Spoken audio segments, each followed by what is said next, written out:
Hey everybody, before we get into the meat of the deepest dive on Cyberpunk 2077, I wanted to point out that this discussion was recorded before Sony pulled the game from PlayStation stores. Insane. Unbelievable that this happened. So there's a couple things in the conversation that will be outdated, but just a heads up. Obviously, we'll talk about this wild news on the next installment of the Deepest Dive, which is going to be coming up in 2 weeks. So support us on Patreon, submit a comment. We'll talk all about it. Okay, on with the show. Hello and welcome to the Deepest Dive, the best, most thorough discussion on the internet about Cyberpunk 2077. This is a gigantic community game club discussion fueled by Patreon supporters over at patreon.com/MinnMax with 2 N's. I'm Ben Hansen, joined by Suriel the Fearless. That's me. I've always been known as fearless. Jeff Markiafava, the Clueless. What? And Leo Vader, the Hopeless. Oh, I don't know. I ran out of less words, so I just went for those. What we're doing here is we're taking Cyberpunk 2077 and we're breaking it up into multiple chunks. Right now, the plan is 4 chunks and talking about it in a very in-depth way. I feel like a lot of people on the internet are focusing on review scores, feedback on the review scores, a lot of people focusing on bugs. We'll talk about those things absolutely in this discussion, but I feel like we should just have a discussion about the game. Cyberpunk 2077, divorced from hype, divorced from what the world's expecting from this thing. What is this thing that we're playing? Let's dive into the details, hopefully in a way that you aren't getting anywhere else on the internet. Also, heads up, we have timestamps below for when we're talking about the classes and kind of the starting areas. So if you're planning on starting again with a different class, you don't want that stuff spoiled for you, there will be timestamps below so you can jump ahead and be as safe as you'd like to be with all that stuff. If you would like to unlock the podcast version of this discussion, you can support us at Patreon. You can also unlock the podcast version of MinnMax, our Patreon exclusive podcast, early access to Leo Vader's Watch Later, early access to the MinnMax Show podcast, the podcast versions of our interviews on A Diaz's Show Refreshed. There's a ton of benefits if you support us on Patreon, including unlocking the podcast version of this, because it's going to be a long haul, so we appreciate your support there. And it's a nice way to support the Game Club format moving forward. Also, if you're watching this, thank you. If you would like to submit a comment for the next section, if you're watching this or listening to this and saying, these idiots don't know anything, why aren't they talking about this? We aren't talking about that because nobody submitted a comment about it. So if you'd like to submit a comment for the next discussion, which will be talking about the side quests in Act 2, you can support us at any tier on Patreon, and we'll have a post up on Monday looking for your feedback. Specifically, that will be the 28th, December 28th is when we'll have that post up. So we'll read your feedback once we get it. We're here, everybody. This is Cyberpunk. wow. We're living in the future. There's a lot of debate about whether this game is too big to tackle for the Deepest Dive, and I'm glad that we decided to lean into it, especially when learning that the critical path isn't nearly as long as people think. But this is just about Act 1 for this discussion. So if you're worried about spoilers in the future, we're stopping right when Act 2 comes on the screen. I saw those words and I hissed and I just shut my TV off immediately. I assume everybody else. You didn't know how to turn off your monitor, so you just palmed your monitor and said, panicked. No more. I just got a new TV and I just started palming it like a madman. We like to play something here with the Deepest Dive called Most Common Comment, where we got hundreds and hundreds of comments from the Patreon supporters about Cyberpunk 2077, about Act 1. Leo Vader, what do you think was the most common comment we received? If I get to go first, then about the bugs. Okay, well, who can say? Suriel Vasquez, what do you think the most common comment was? Having an anecdote about a specific bug that happened to them. Okay, Jeff Markiafava? The genitals? Oh, we have a genital lad in the mix. Do I see genitals?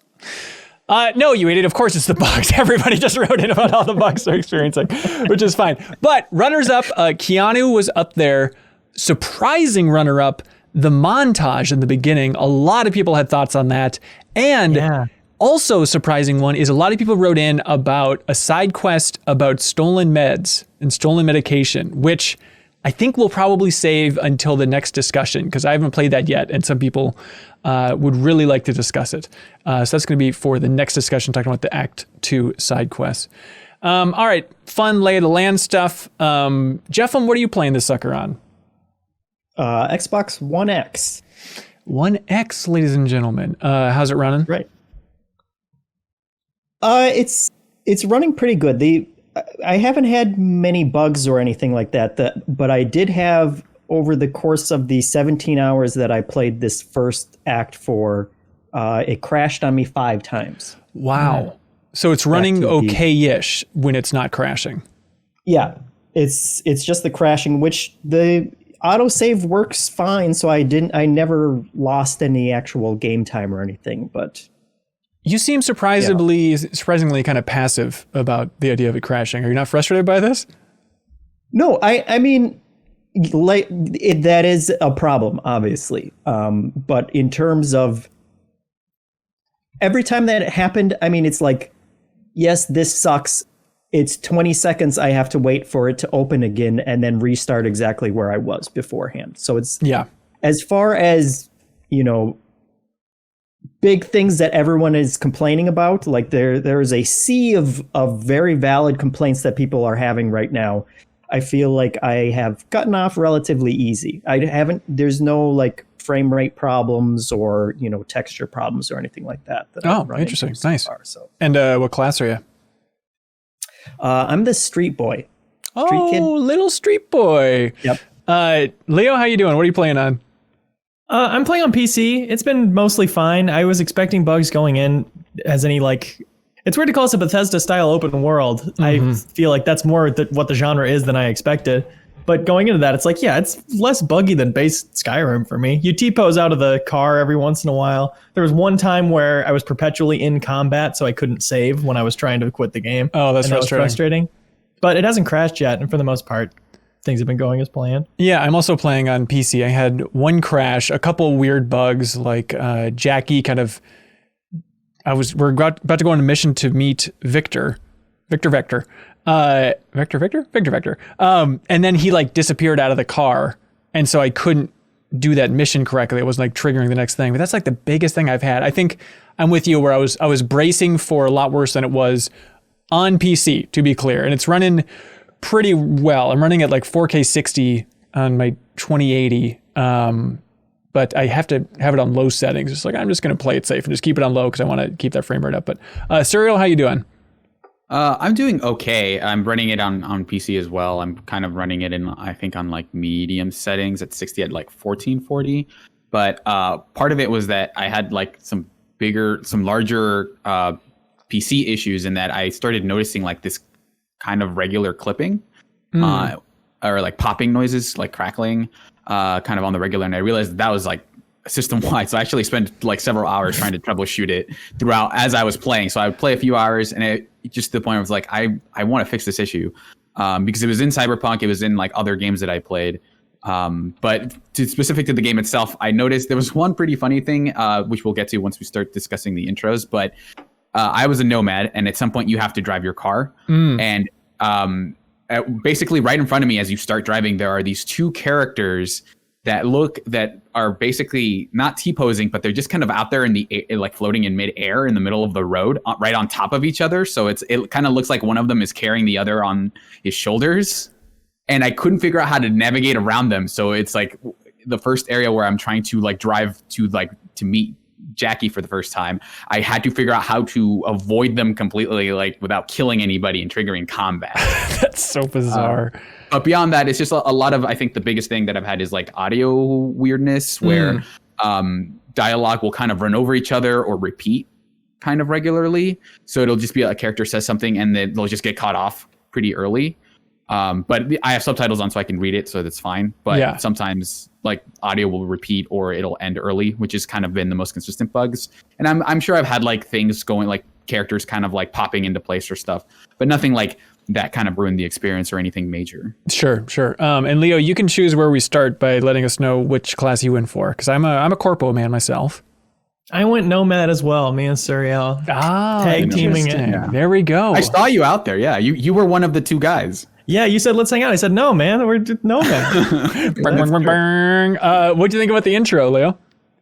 I thought it was cool. I like that idea a lot. I'm a sucker for when you can pick a backstory in games like this, like just an origin to your character that doesn't change everything about them, but you know a little bit, like you know where you came from. And having that be in gameplay, I think was a smart move. And it just throws you right into it. Like you're talking to people and making dialogue choices. You start in like this auto shop where you have to get in your car fixed up. And if your skills are right, you can like fix it yourself. I could do it because I had like my technique skill high enough. Huh. That was a cool place to start. Yeah. So what is the connection to Jackie if you're a nomad? How does he get roped into this? You're helping him bring contraband across the border into Night City. Okay. Basically, you're a contractor that he brought up for that. And do you know each other?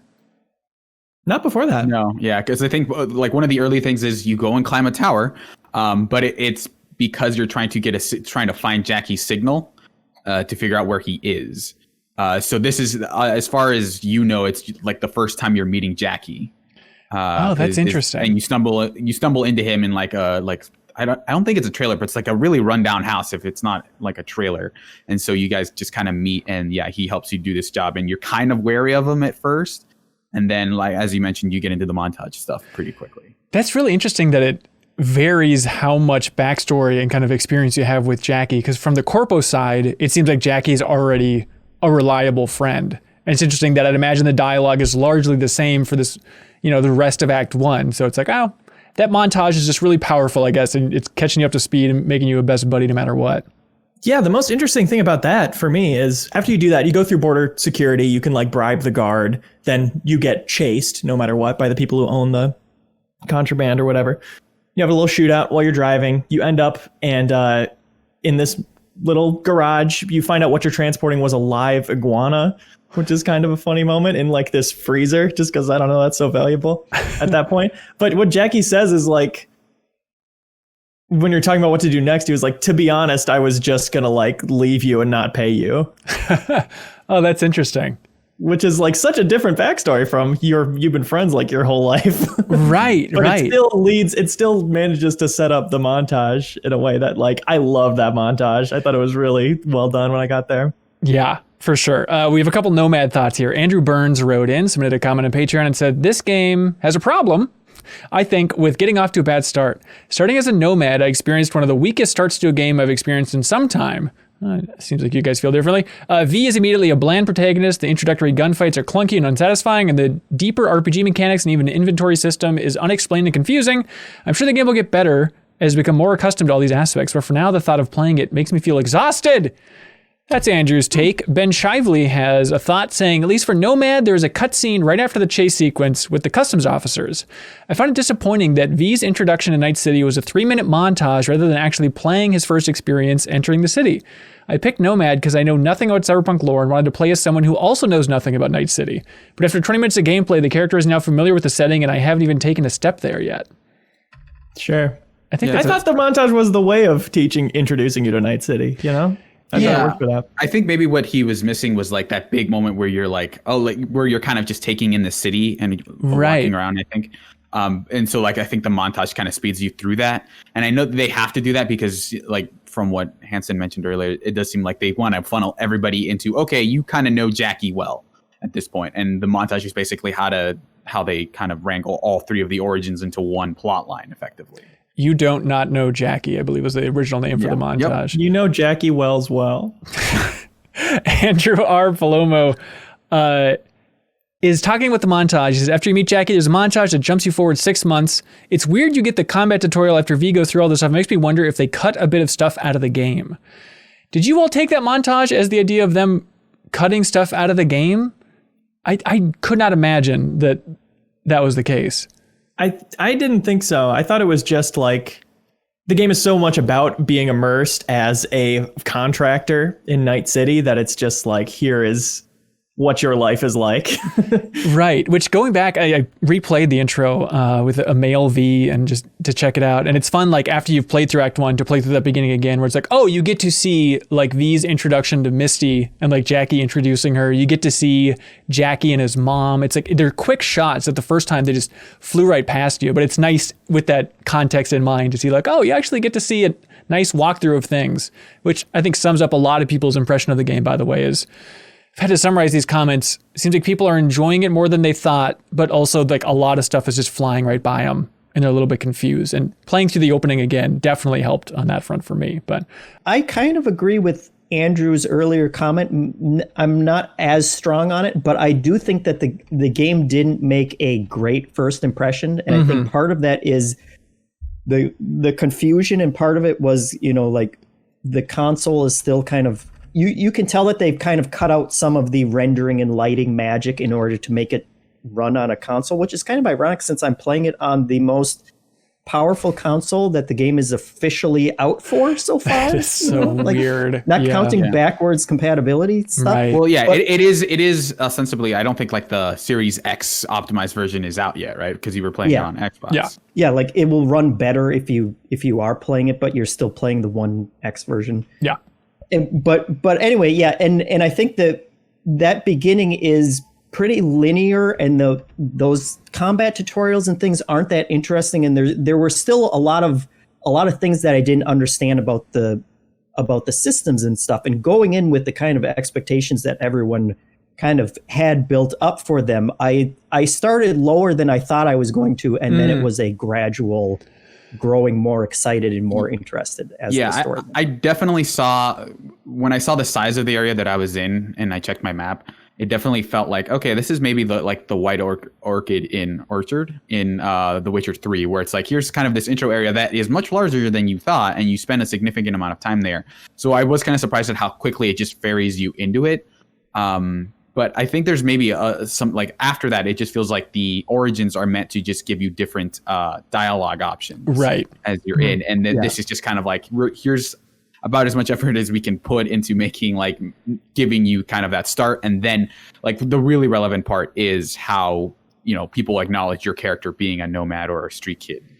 Yeah, and it's interesting that they put that combat tutorial after the intro, but I'm wondering how much that varies, because from the corpo perspective, there wasn't any combat in the intro whatsoever. So I wasn't struggling to understand systems. It's all pretty streamlined, where you're just in an office building. You start and you're working for Arasaka. You're a counter intel officer. And then there's somebody above you, your boss. His name is Jenkins. He assassinates... Yeah, he assassinates the entire European Space Council. Like, you get to see him do it on camera. And then he's complaining about, like, what a pain in the ass this Abernathy lady is, and he wants you to kill her. So then he's like, you really need to bring on somebody you trust.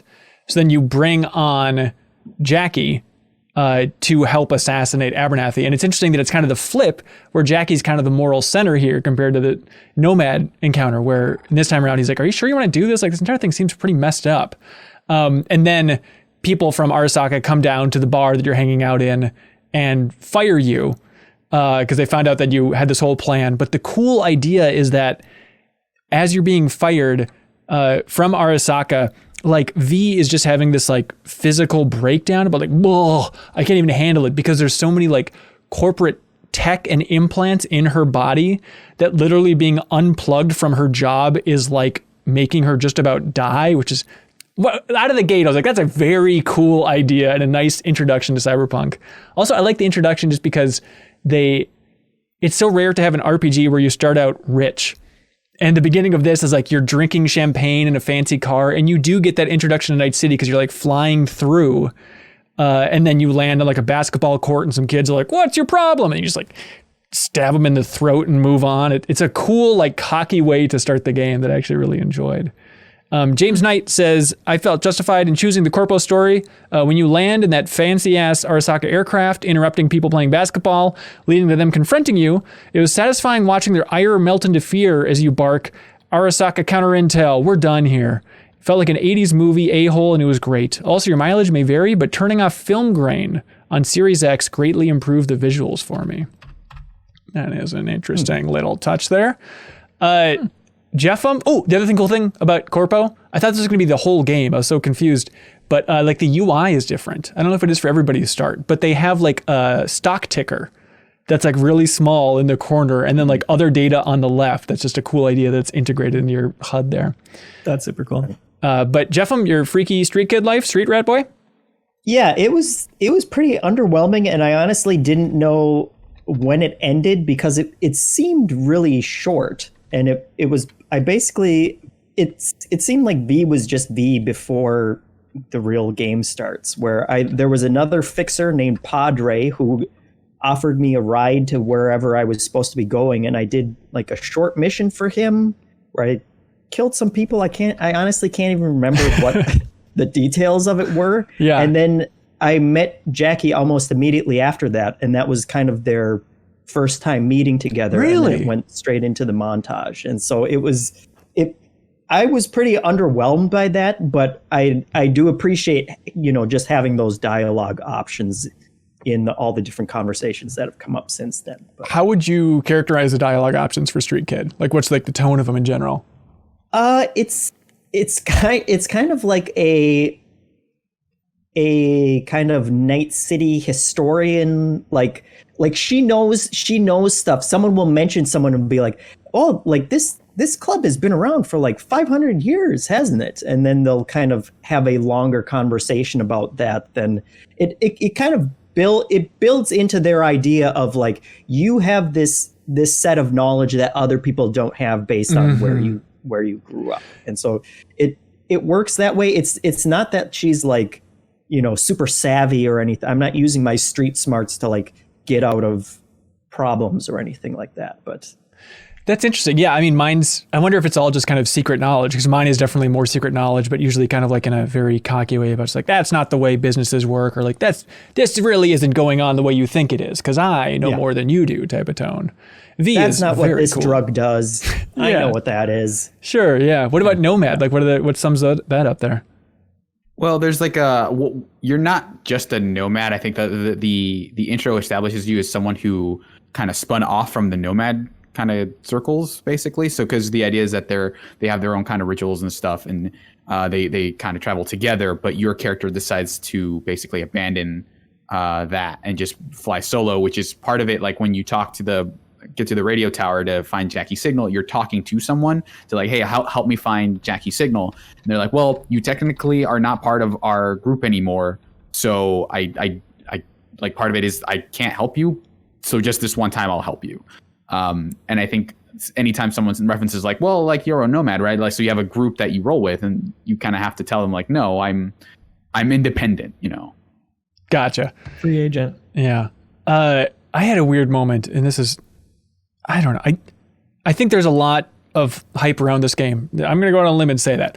But I think the wider internet is having those moments of just like, oh, this is the game. I understand this now. I wasn't prepared for this. And it's so stupid, but I was not prepared booting up for just like, oh my God, like having this much nudity in the character creator. Definitely was a moment of like, okay, this is how far the game is going. I'm literally choosing whether or not my character is circumcised. Okay, let's dive into all this stuff here. Anybody else have a weird gut reaction to just the tone and maturity of the game?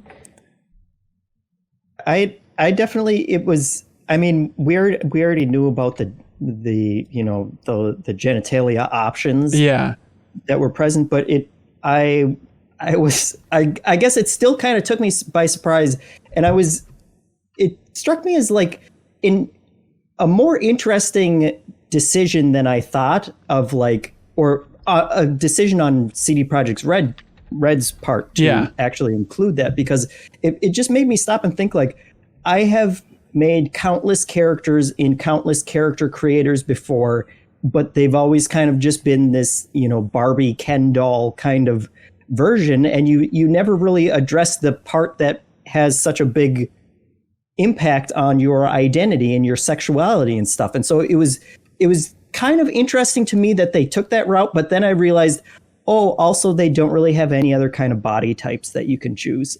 Like you're a ripped person no matter what you choose, but you can go to the extent of choosing penis type. So it felt a little kind of false, but I don't know. Yeah, for sure. We'll get into that definitely later on as well. Yeah, for me, it's hard to like exactly pin where I'm at with it, but it as someone who doesn't really care about character creators, I'll spend maybe like 5 minutes max on them. Like I'm not a character who's gonna like, oh, I need to like alter my character's cheekbones to this part on the slider and make sure I get everything just right. I'll just, if they have one of those things where you can randomize all the options, I'll just hit that button until I see something I like and then just go. Same. But I think looking at all the options and stuff, including like a lot of the genitalia stuff, it feels kind of at once excessive and like weirdly limiting, because I think excessive in the sense that like the genitalia thing seems like, okay, like it is relevant in this part of the character creator, and you know, depending on your character's voice, they will address them with like either he, she, or she or he pronouns, depending. So that'll change your pronouns, and then you can that is distinct from the genitalia that you choose, which is fine. But like there's like a lot of like criticism has been levied at the game for like, this doesn't have a non-binary option. Attaching gender to voice is like not great, because it kind of limits it kind of limits your identity in that way. Right. I feel like they had to do something, because I think if you acknowledge Cyberpunk as being a lot about identity and how we can shape our identities, it felt like they felt pressure to give a nod to that stuff, because like, well, it's like Cyberpunk, so it's like, you know, your identity stuff is important, but it doesn't feel like they went far enough, and and it feels like, oh, well, like gender identity, right? Like that means your genitals. And so like that's why they seem to have gone as hard on like, well, you have all these different ways you can have your genitals be, but that doesn't really like jive with the idea of what gender and identity are as well as they think it does. Right. And the voice relating to whether you're addressed by he or she, whether you have a masculine or feminine voice, that feels like such a whiff to me, because like it's just a value, right? It's a variable what they address you as. And why couldn't that just be a separate one or the other from your voice? That is what makes it feel like they didn't try as much as they could have or should have. Didn't think of it. Yeah. I was thinking in this intro, how many video games throughout the course of video game history, legal video game history, has the word vagina appeared in? Oh man. How many Leisure Suit Larry games were there? But even then, they would not say vagina. You know, they use some other term, which I will not utter on these airwaves. I mean, it's got to be sub 5. We're talking sub 5 vag games, right? Yeah, I mean, not since the Tokyo Mirage Sessions had the whole vagina bones controversy has vagina been such a part of the discourse. Wait, what was vagina bones? What? Because I think it was Tokyo Mirage Sessions. Someone can correct me if I'm wrong, but I think there was a screenshot that they showed of Tokyo Mirage Sessions where like this one character in the English version, there were these like lines that kind of alluded like around her crotch area that they removed in the I think trailer or some cutscene or in the game that just made it seem like more vague or whatever. So they removed some lines, and I think someone said like, oh, they removed her vagina bones for the English release, as like they censored her vagina bones, I think was the phrase, and that became a whole thing. But I think that had to be the most prominent. I think you're right. Yeah, the legend of Sharp FE. Roll writes in, he says, initially I felt rather disappointed by what this game turned out to be. CD Projekt Red said several times that this was a true RPG, and at least at one point mentioned that it is in first person because you are the character. Turns out that V has a very predefined personality, and at least so far the dialogue options don't really offer anything to shape him or her into something else. That said, once I accepted the game for what it is instead of what they promised, which is definitely notable, or at least what I thought it would be, I'm still enjoying it very much. Yeah, what do y'all think about that? That who you want to roleplay V as versus their actual personality? There's not a lot of wiggle room there. And it's one of those games where the dialogue options that you get on the screen are still fuzzy enough where it's like, I didn't want the conversation to go that way. I guess I didn't read that, you know, the third of the line that you were going to say in the way that you took it to mean, but you're saying it's a little bit L.A. Noire where it's like, why are they screaming? It shouldn't be this hostile. Yeah, kind of. Yeah. But it's, you know, I agree with that comment that it's not, I don't dislike the character, but it's certainly not, it's not like the kind of, it's Skyrim Cypher avatar where you can just be whatever you absolutely want that character to be. Right. Yeah. I'm wondering, outside of the class-specific dialogue options, do you think there's any variety? I would guess probably not. For just like critical path, story, and overall tone for V, like they probably funnel these down into the same kind of just bossy character, right? Yeah, it's not like there's any karma system or anything. Yeah. Yeah. Yeah. So I think the scope of the game is more along the lines of Deus Ex than something like Skyrim, where, you know, like you do have these different origins, and mechanically there are some differences in gameplay and how you can spec the character. But I think the variety comes in like, how did you approach this situation versus like, what was your V like? Yeah. Hey, just real quick on that note, Tanner Hoisington submitted a comment to Patreon and said, how do you feel? Oh, he talks about how it reminds him about Deus Ex, reminds him of the old game club we did for Deus Ex Human Revolution back at Game Informer. Then he's wondering, is there anything in the group's opinion that Deus Ex does better than this game? And then he says, it's a great game, damn it. I like that you could use cover in Deus Ex and it would pop out to third person. Oh, yeah, that's a good point. I would love that in this. I think I was definitely scared of this game because I was not the biggest fan of Deus Ex Human Revolution, as you might be able to tell in that old game club. And so I was really petrified that this was going to feel so much like the last two Deus Ex games. And I still feel like at the end of Act 1, I still am trying to sink my teeth into this thing, but I am enjoying it a lot more than I was expecting based on bracing for Deus Ex. But I guess kind of like unlike Deus Ex, doesn't seem like there's much of an argument about augmenting your body in this world, right? It's just like blasé at this point. Yeah, the thing. Mechanically, they're not really leading into the idea that like anything you install on yourself is going to hurt you or like hinder you in any way.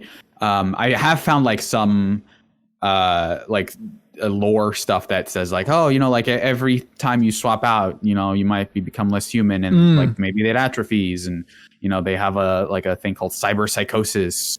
That's right. Yeah.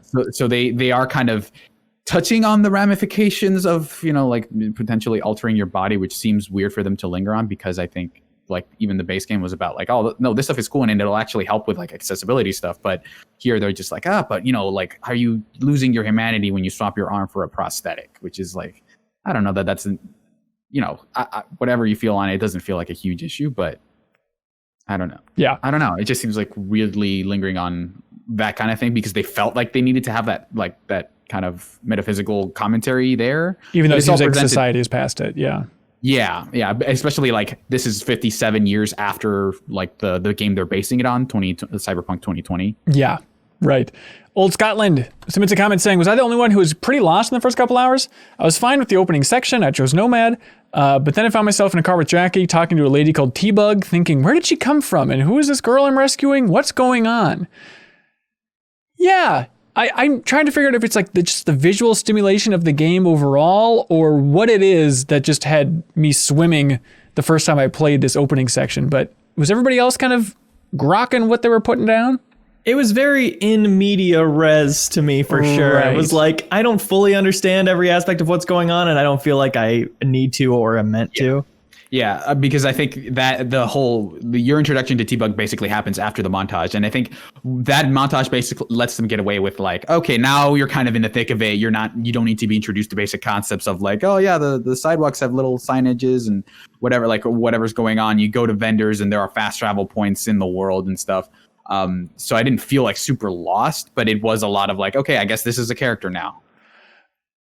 Yeah, and some of the mission descriptions, like in your journal, I kept on going in there as I was like making progress through it, and I really wanted that thing to update and be like, okay, this is what just happened, and this is what you're doing next. But it was still kind of just a very general. It was like, why am I meeting with this Militech person again, and who sent me there? There's like this weird dual aspect to that first big mission, but I think that all got more cohesive once you kind of got into the actual heist part of it. It was like, okay, now I know who these characters are and the different wheels that are turning here and what I can kind of choose which way I want it to go. Yes, stuff like especially once you see them and they're all like in the room together. It's like, okay, so everyone is kind of on the same page here. It really helps just not having, you know, T-Bug in the corner of the screen, which is much easier to ignore than her actually interacting with folks. Yeah. Darren submits a comment saying, for most of the first act of the game, I was experiencing sensory overload with how many systems the game has, the highly detailed world and the abundance of UI always being on the screen. The game is tough to ease into at first, and I'm slowly starting to get used to it all. Yeah, what about UI, systems? How's everybody doing on that front? Yeah, I mean, it took me like 4 hours to realize that you can just tap the scan button instead of having to hold it in the entire time. I don't think I learned that yet. Get everything to pop up. Yeah, when you're looking for like what's green and what's hackable and stuff, like you can just tap that button and it will all pop up without having to go into the zoomed in visor mode. I don't know if I'm playing this as efficiently as I can be right now. I still don't think I understand the scanning system and like the number hacking thing. Did I miss a tutorial on that at some point? But just like the 55 1B thing, what am I supposed to be doing there exactly? I don't think it was tutorialized for me at all, but I did eventually figure it out. Yeah. At least I think I have. I don't think they ever explicitly run you through a hack. I think that at some point they just say like, hey, here's how it works. But I think the description they give is pretty vague because it definitely did take me a little while to understand. Like, okay, when this first line, you have like these two sequences of numbers and letters that you like that are in like two kind of character bits, and you have to find the right character, and then it'll switch from horizontal to vertical, and you're kind of making your way across the map that way, and you're trying to fill in as many sequences that match along the way. But that definitely was not a thing that felt intuitive at all. I definitely had to trial and error a lot. And the thing that took me a while to pick up about it was that if you finish one without starting another, then you can do them both. But if you like hit one digit that's a part of both of them, and then hit another digit that's only a part of one of them, it'll fail the one that you hit the wrong one on. Well, so it's like staring at it for a while because you have unlimited time to do that. The timer doesn't start. It's like, okay, I can kind of see this path I can take to hit all of these. And that's what I try to go for. Basically, you can choose 4 of the numbers. And if the sequence for any of those 3 are within those 4 numbers, like all together, all of those will trigger. Gotcha. Okay. I feel like I got a lot out of the other tutorial, but I was like, God, that was just one of those details that I feel like I must have missed somewhere. Strange Sloth writes in and says, how are you all upgrading your character? I started putting all my points into body for health and melee so I can do boxing matches, but now I'm going for intelligence because the hacking seems kind of fun. Leo, I'm curious about you in particular. How are you building this sucker? I am all in on hacking for sure. My intelligence is at like 9 or 10. And it's hacking and non-lethal melee is what I've been trying lately. Oh, I figured you'd go cool for stealth, but are you not doing stealth as much? I've been doing stealth, but it hasn't been a problem. You know, you can distract them and walk up. I'm sure there's some stuff that I would need to upgrade my cool for, but at this point, it's like when I want to do stealth, I can do what I intend to do, which is grab somebody and choke them out. But the hacking, I really love. I want to see it get more complicated in the later acts for sure, like having the limited access to hacking abilities. I feel like I could see myself getting tired of them for sure. But I've been leaning on the contagion one, which is non-lethal damage that propagates between enemies. So if it's one person by themselves, it'll do like 1 tick of damage. Or if it's 2 people, it'll do 1 tick of damage, then infect the next person, do a tick of damage to them, and then that will infect the first one again and do a tick of damage to them, which will bring them down to like 1 hit. So like seeing 3 guys and planning out like, okay, I'm going to do the breach protocol to lower the cost of all this and lower their resistances. Then I'll do contagion on these guys, short circuit these guys, get them all weak, then walk up and throw an EMP grenade and just like bonk the one guy who's still alive. I found that very satisfying. Oh, that's awesome. That sounds great. Anybody else building a certain way? I feel like I'm mostly building a little bit of everything just so that I have access to all the locks, basically. Yeah. There will be things where it's like, oh, you have to use, however much strength to open this door, or like you need this much hacking. So I've basically spec so nothing is closed off to me.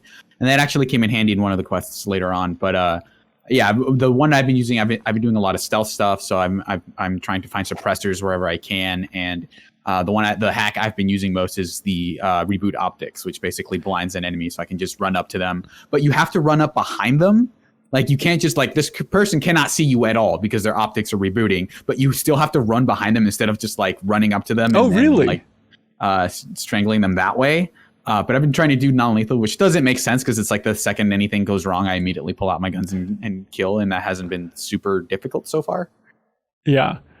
I spent a super long time trying to do non-lethal throughout the entire heist, because they were talking at the beginning of like, it would be really great if you didn't one during this mission, and then that did not matter at all. So now I'm just gonna kill any bastard that can. They've taught you. They tried.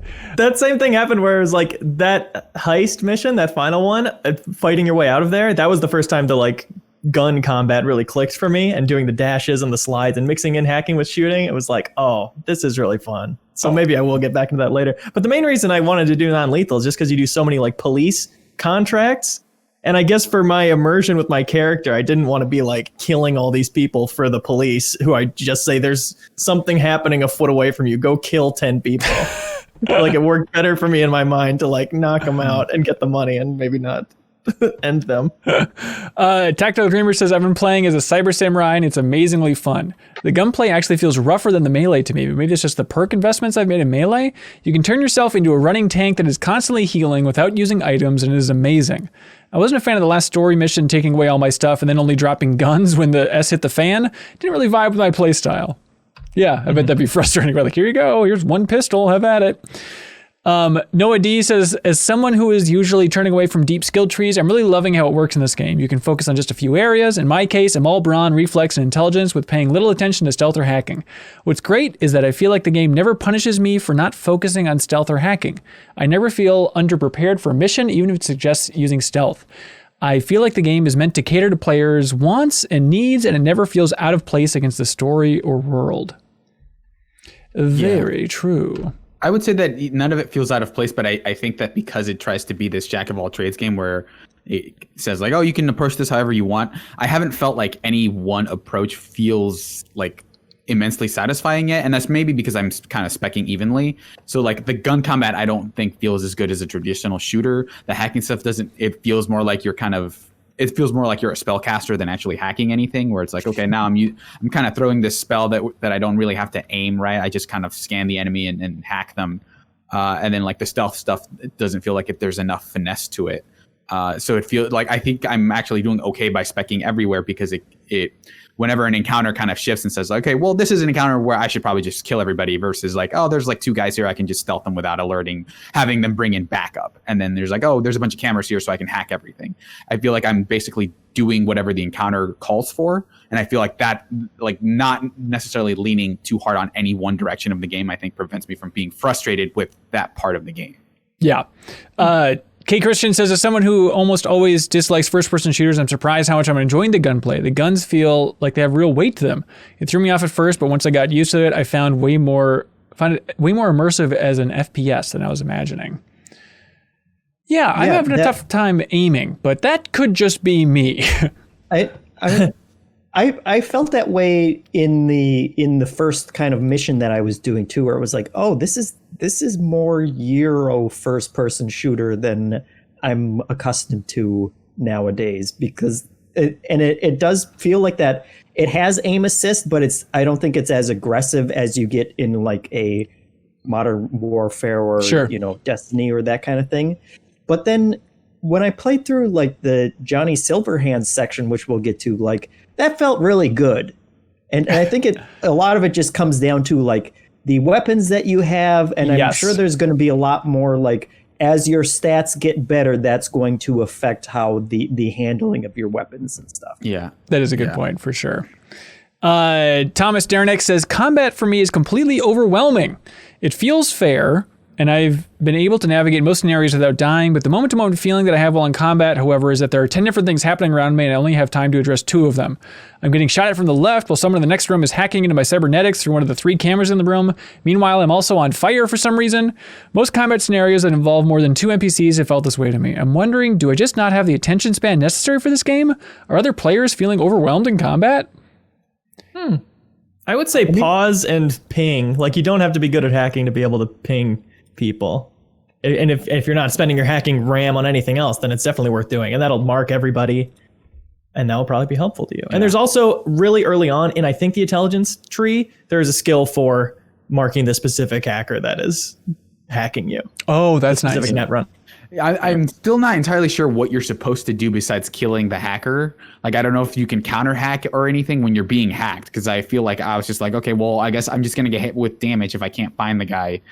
But I'm not sure. Like, I'm not sure what that prompt is supposed to tell you. Besides, see if you can find the guy who's hacking you. Good luck. Yeah. Yeah. But I do think he's not wrong about the combat being a little overwhelming, and I feel like it's intentionally kind of weightier. Like if you just stumble into a room full of bad guys, you're probably going to get shot a lot, and you die pretty quickly, at least in like these first couple hours. And I kind of like that. I'm not holding that against the game at this point, because it also feels really good when you take someone down, and especially after a fight when you're walking through a room and it's like, holy crap, there's loot everywhere. And the loot it has been pretty satisfying as well. Like every time I pick up a new gun, it's like, ooh, what does this one do? Or, like new clothing options. And it's like, oh, all right, this is cool. Yeah, Clement Zobel writes in and says, I actually, Jeffem, don't like how much loot is cluttering the game world. It was really slowing me down the first couple hours to search every nook and cranny. I had to turn off that part of the brain, and I'm enjoying it so much more just playing the game. Yeah, I mean, for sure, there's like the loot that people are dropping and that they have on them after you kill them. And then there's the junk that's everywhere, which for some reason, there's just like dildos all over Night City. I mean, have you seen Night City? Yes, I've sold like 10 dildos at this point, and I have 5 more in my inventory. I don't know why there's such a surplus of dildos all over. Well, if you choose the starting life path dildo salesman, there's a lot of backstory about that. That's what I did. Dildo of a salesman? I don't know. To zero in on a tiny thing here on the deepest dive, my favorite loot thing is those little hackable panels some places have that you get crafting components from. Like you pull the little cord out of your wrist, which is disgusting in a cool way. And you do a little hacking puzzle, and then it pops up like all these different rarities of components you got, and using those to craft new quick hacks that are just new abilities for you to have. Like, I think that is such a fun economy to choose to focus on. Yeah, I haven't messed around with the crafting at all. Is that just some option in the menu, or do you have to go somewhere to do that? You can just tab over to it and find it in the menu for sure, and you can buy blueprints at the store or find them. And then what about the iconic items? They keep messaging me about these iconic items. It's just certain guns and certain pieces of equipment that you can just upgrade in a better way, or I'm still confused about the difference there. Yes, those are basically meant to scale the entire game, right? So versus an item that iconic, as soon as you find something that's better, it's probably good to just dump it. Whereas an iconic item, it might be worth it to use some crafting materials to upgrade it so that it's kind of relevant longer. There we go. Speaking of being confused by the UI, I'm a biggie boy. Don't you forget it. Says, lots of love here, but I want to focus on how dynamic the skill tree can be. I'm running blades only with health returned on each hit, extra health, armor, attack speed, movement speed after each kill, plus extra armor while moving. I feel like an invincible cyber ninja terrorizing gangs hideout after hideout. A friend's build has him crafting grenades that can't damage him and show the area of effect before he throws them. That's cool. I like just being all in on grenades. It's just grenades and swords definitely feel like the thing that I want to do now is to just like run up to everybody immediately, because it doesn't seem like the AI in this game I don't think is good because it just seems like the enemies aren't really taking cover. As soon as you like kind of get behind them, it just takes them longer than it should to like turn around. There are just basic things where it's like if I had like a more efficient dash, because like the dash you have is like fine, but if you could somehow get behind enemies more quickly, you would just be able to just wreck, because the AI doesn't really know what to do half the time besides shoot at where you're at, and they don't really deviate from that much. Playing as a hacker primarily, like all the times I've hacked and people have just like not tried to find me have definitely been disappointing. I think the difficulty of the game, I've been playing on hard, and I think it's been a good balance. But it's like, it's hard because they take a lot of bullets and they shoot you really fast, not because they're smart at all. And that's probably the biggest disappointment gameplay-wise for me. I like the idea of you hacking, just playing hide and go seek. And it's like when you're playing hide and go seek and you realize that your friends have kind of lost the enthusiasm to find you. And it's like, come on, I'm right over here. Keep searching. Pierce says, I went into this game with lowered expectations, and I think it's really helped. So far, I'm enjoying everything except the combat, which is extremely clunky and difficult to get used to. This game has an unexpected Fallout 4 feel, as I'm looting everything I can see, pressing L1 to scan the environment every 5 seconds, and using a slowdown mechanic to lock onto and tag enemies. My only wish is that the game gave you a minute to breathe and take in the atmosphere. Seems like every second is filled with a pop-up on the screen or a phone call or text or some other annoyance. I'm sure that'll slow down in Act 2. It's an open world game. You can just walk around. You don't have to go do everything. Yeah, you can chill. I am curious. It seems like you all have put a lot more time into it. So I finished Act 1 in like 6.5 hours. And Jeff, you were at 20, you said? Yeah, 17 and a half. And it definitely, there was a big chunk there where I was just doing some side missions, and then it was just like, I'm going to wander down this street. And I ended up in some plaza, and there were a bunch of guys there, and another, mission popped up because I was in the area, and that stuff has been really satisfying so far. So yeah, the overall aesthetic, I think, of Night City is one of my favorites. It's definitely like my favorite part of the game so far. It's just like at some point before I got the ability to summon my car everywhere, there was just a point where I just ran for a really long time to an objective. And I really like just the experience of walking down those streets, I think, is really cool, and something that is, really enhanced by being in first person. It's just kind of like the way that it is. You never forget that it's like a cyberpunk city, but there are like really like natural touches of like, oh, this could be a real city in like, this could be LA. Like the city, I guess, is like believably dirty. Like sometimes it feels excessive. Like here's just like this one corner. There are 80 cans here and like 8 trash bags. Like this is the dirtiest street corner you've ever seen.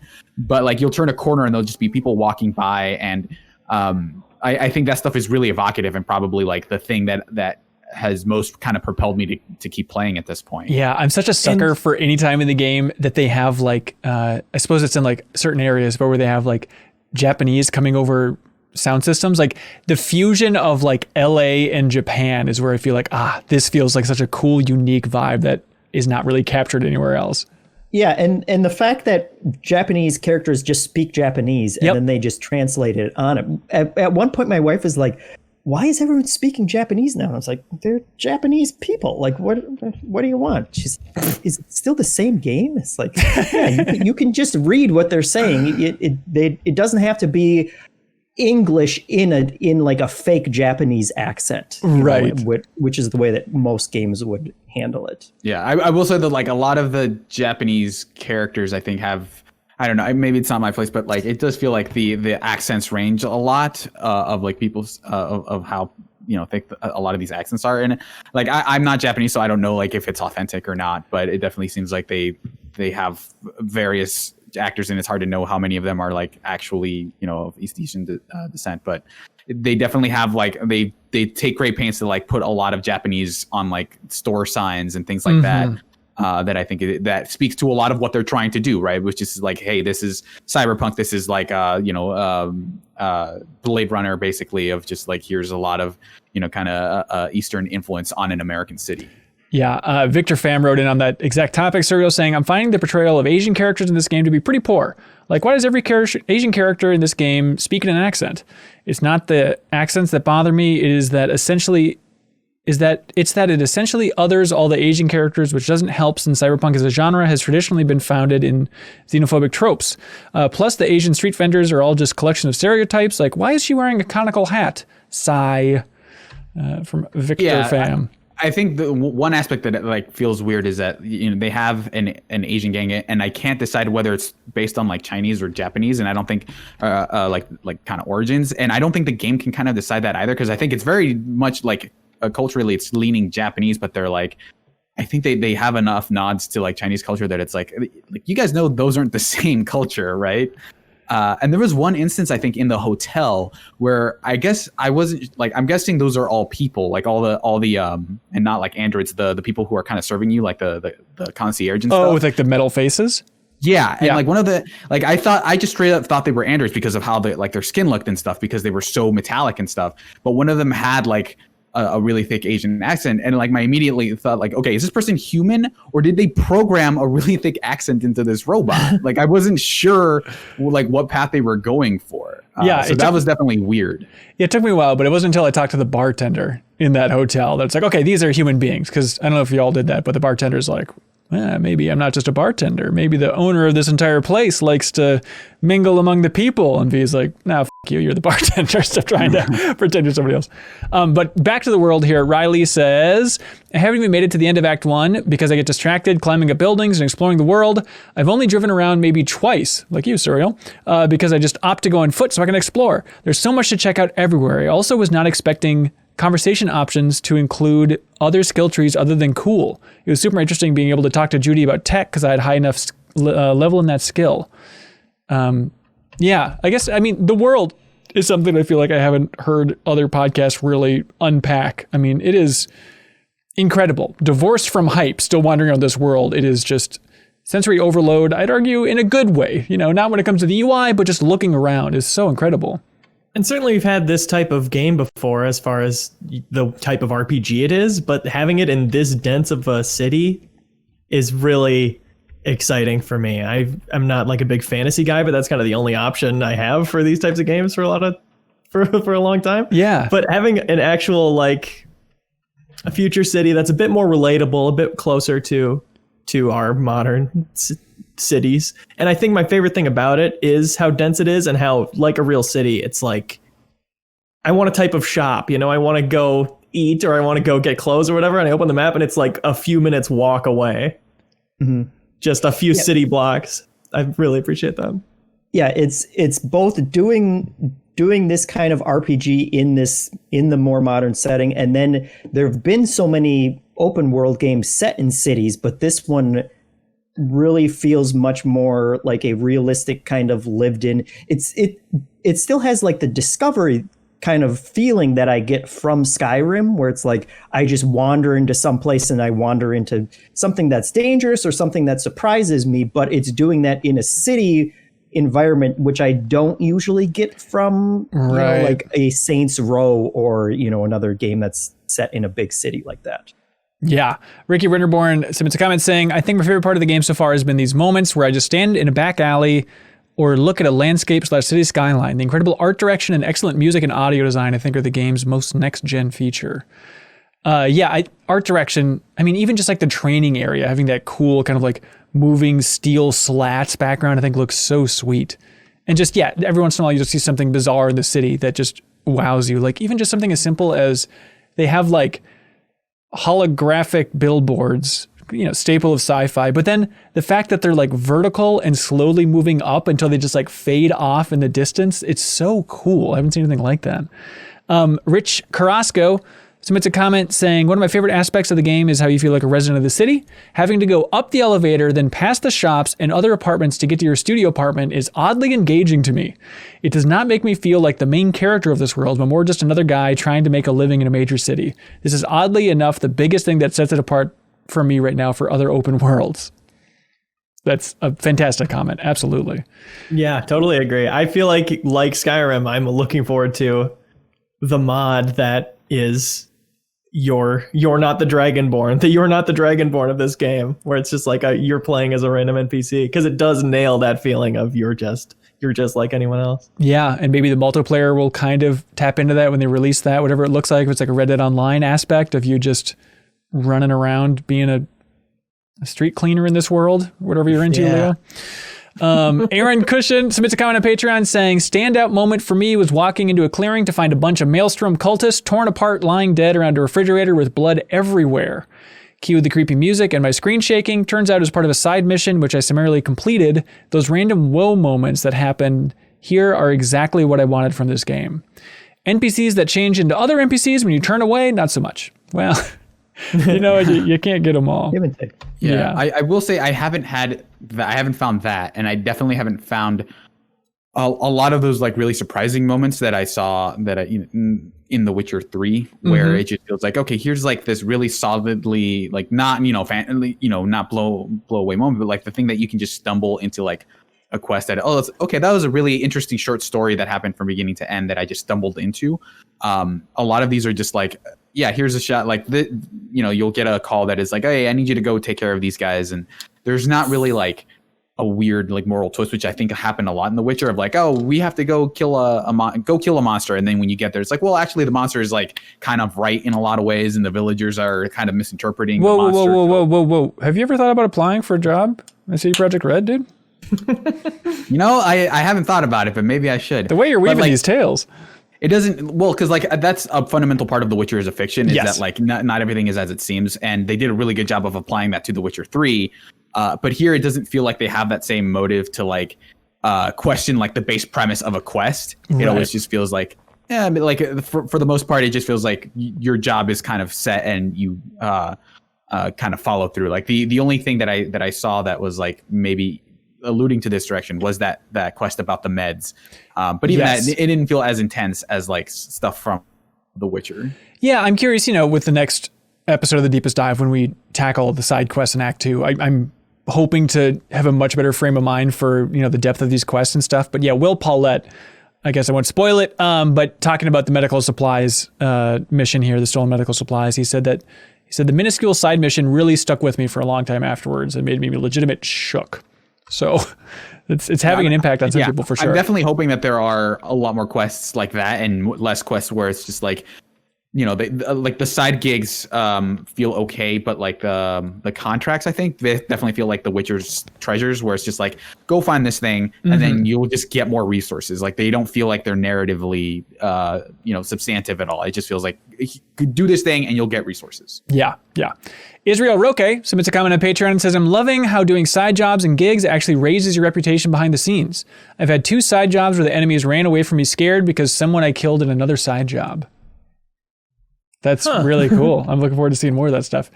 Spencer Botine says, I love assuming a role in RPGs, and I think Cyberpunk does a great job of coloring how I play as V based off of your starting role.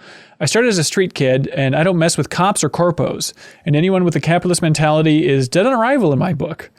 And then Spencer tells a terrifying story about a father who just happened to mention that he has sacrificed his life chasing the almighty dollar, and that he brutally murdered him as a way of role-playing. And he says he knows that it's rough and brutal, but he's being strict about his role-playing of V, which I guess I can respect, even when it comes to random NPCs. You can role-play a character that's not you. That's the fun of it. That's the point. Richard Heron says, playing the PC version, the level of detail offered by Night City is truly overwhelming. While the environment itself is notably amazing, the NPCs really play their part in bringing life to the landscape. For the first time in video game history, I noticed a street musician actually playing the guitar in what appears to be motion-captured fashion. The fretting transitions between the positions of the fretboard in accordance to the music. Beyond that, chord shapes check out with the left hand while the right hand strums through chords and individual notes in a proper fingerstyle approach. Finally, somebody went and did the damn thing. Check out Red Dead Online. Moonshiner has a 6-piece band where everybody's actually playing their instruments. Holy God, that's nuts. But you noticed that guitarist too? Yes, I did. Yeah, that was very cool. I totally was a moment of like, let me stop and see if he's actually doing that with his hand. Yeah, I mean, it's like a small little thing, obviously, but I liked, this feels almost like last gen, to be amazed by this. But I like the detail of, if I have my gun out in the city, it's like, hey, that's illegal. You can't, you're going to get a reaction out of these people and the cops don't like it. John Skovic says, at one point I was cruising around the city before doing the Arasaka heist, looking for interesting things to happen. I found a group of civilians packed around a car, blasting music and all dancing. Cool. I got out of the car, walked up and hit F to talk to the closest one. Well, F is also the button to grab someone in stealth and start choking them out. I knocked out the first person and ran away, and then I died to the cops. My biggest disappointment with the game so far is that the civilians seem completely unnecessary and non-interactive. When you try to talk to the woman working what seems to be a front desk at Lizzie's bar, she just keeps yelling, "Kiss my tits, punk," no matter what. It makes them all feel like cardboard cutouts rather than living, breathing people. That's what people will be like. Yeah, you just wait until 2077. It feels like they had to have like this really interactive world. Like, oh yeah, that means you can talk to everybody. But like they're right in that a lot of it's just like you talk to them once and they have like their one line that they tell you. Yeah.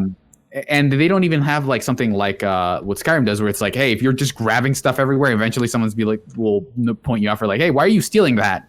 Whereas here, I feel like I'm just taking whatever with impunity. Like it doesn't matter. Like there's no thing where you crouch and you can steal something.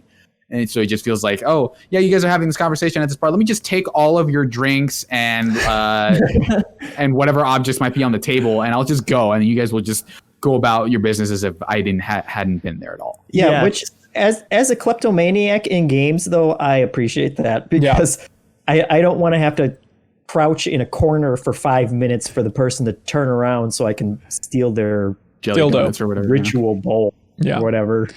Yeah, there's an element of like, if you're trying to be immersive, you're ruining it for yourself by just grabbing all of these things. But I do really wish there was some consequence for it, because some of it is like health boosters and things. It's like, I really need those.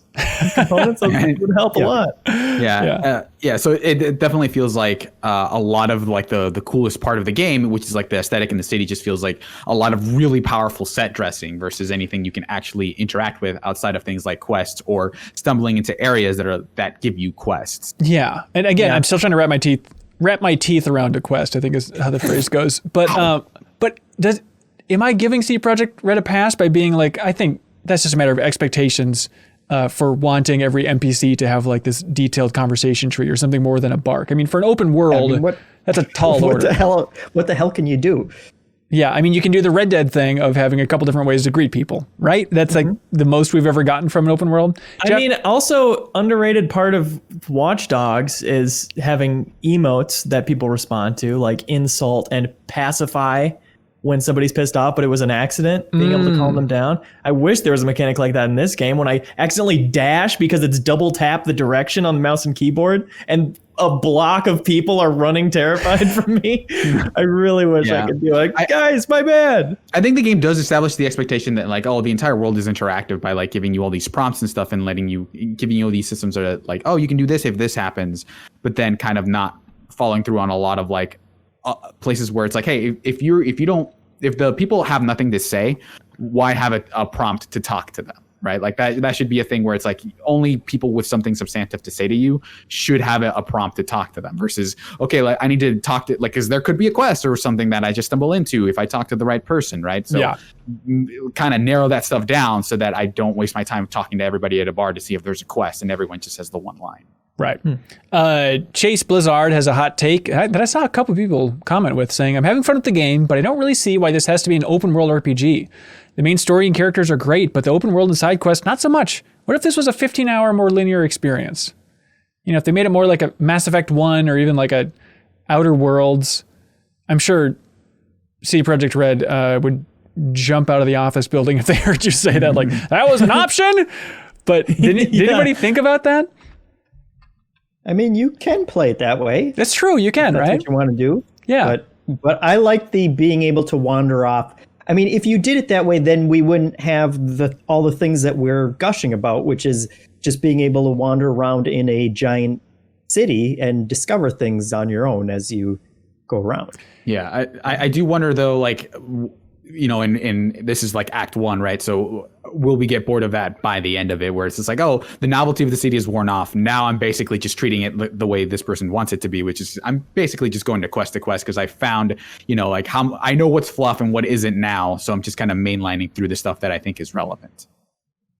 Yeah, I haven't found like I've pushed the boundaries of the city yet. It's been pretty superficial, just jumping around a little bit. But I do, looking at the map, it's like, I want to just go out to that Nomad area. I want to find the edge of this city and just figure out what it's like over there.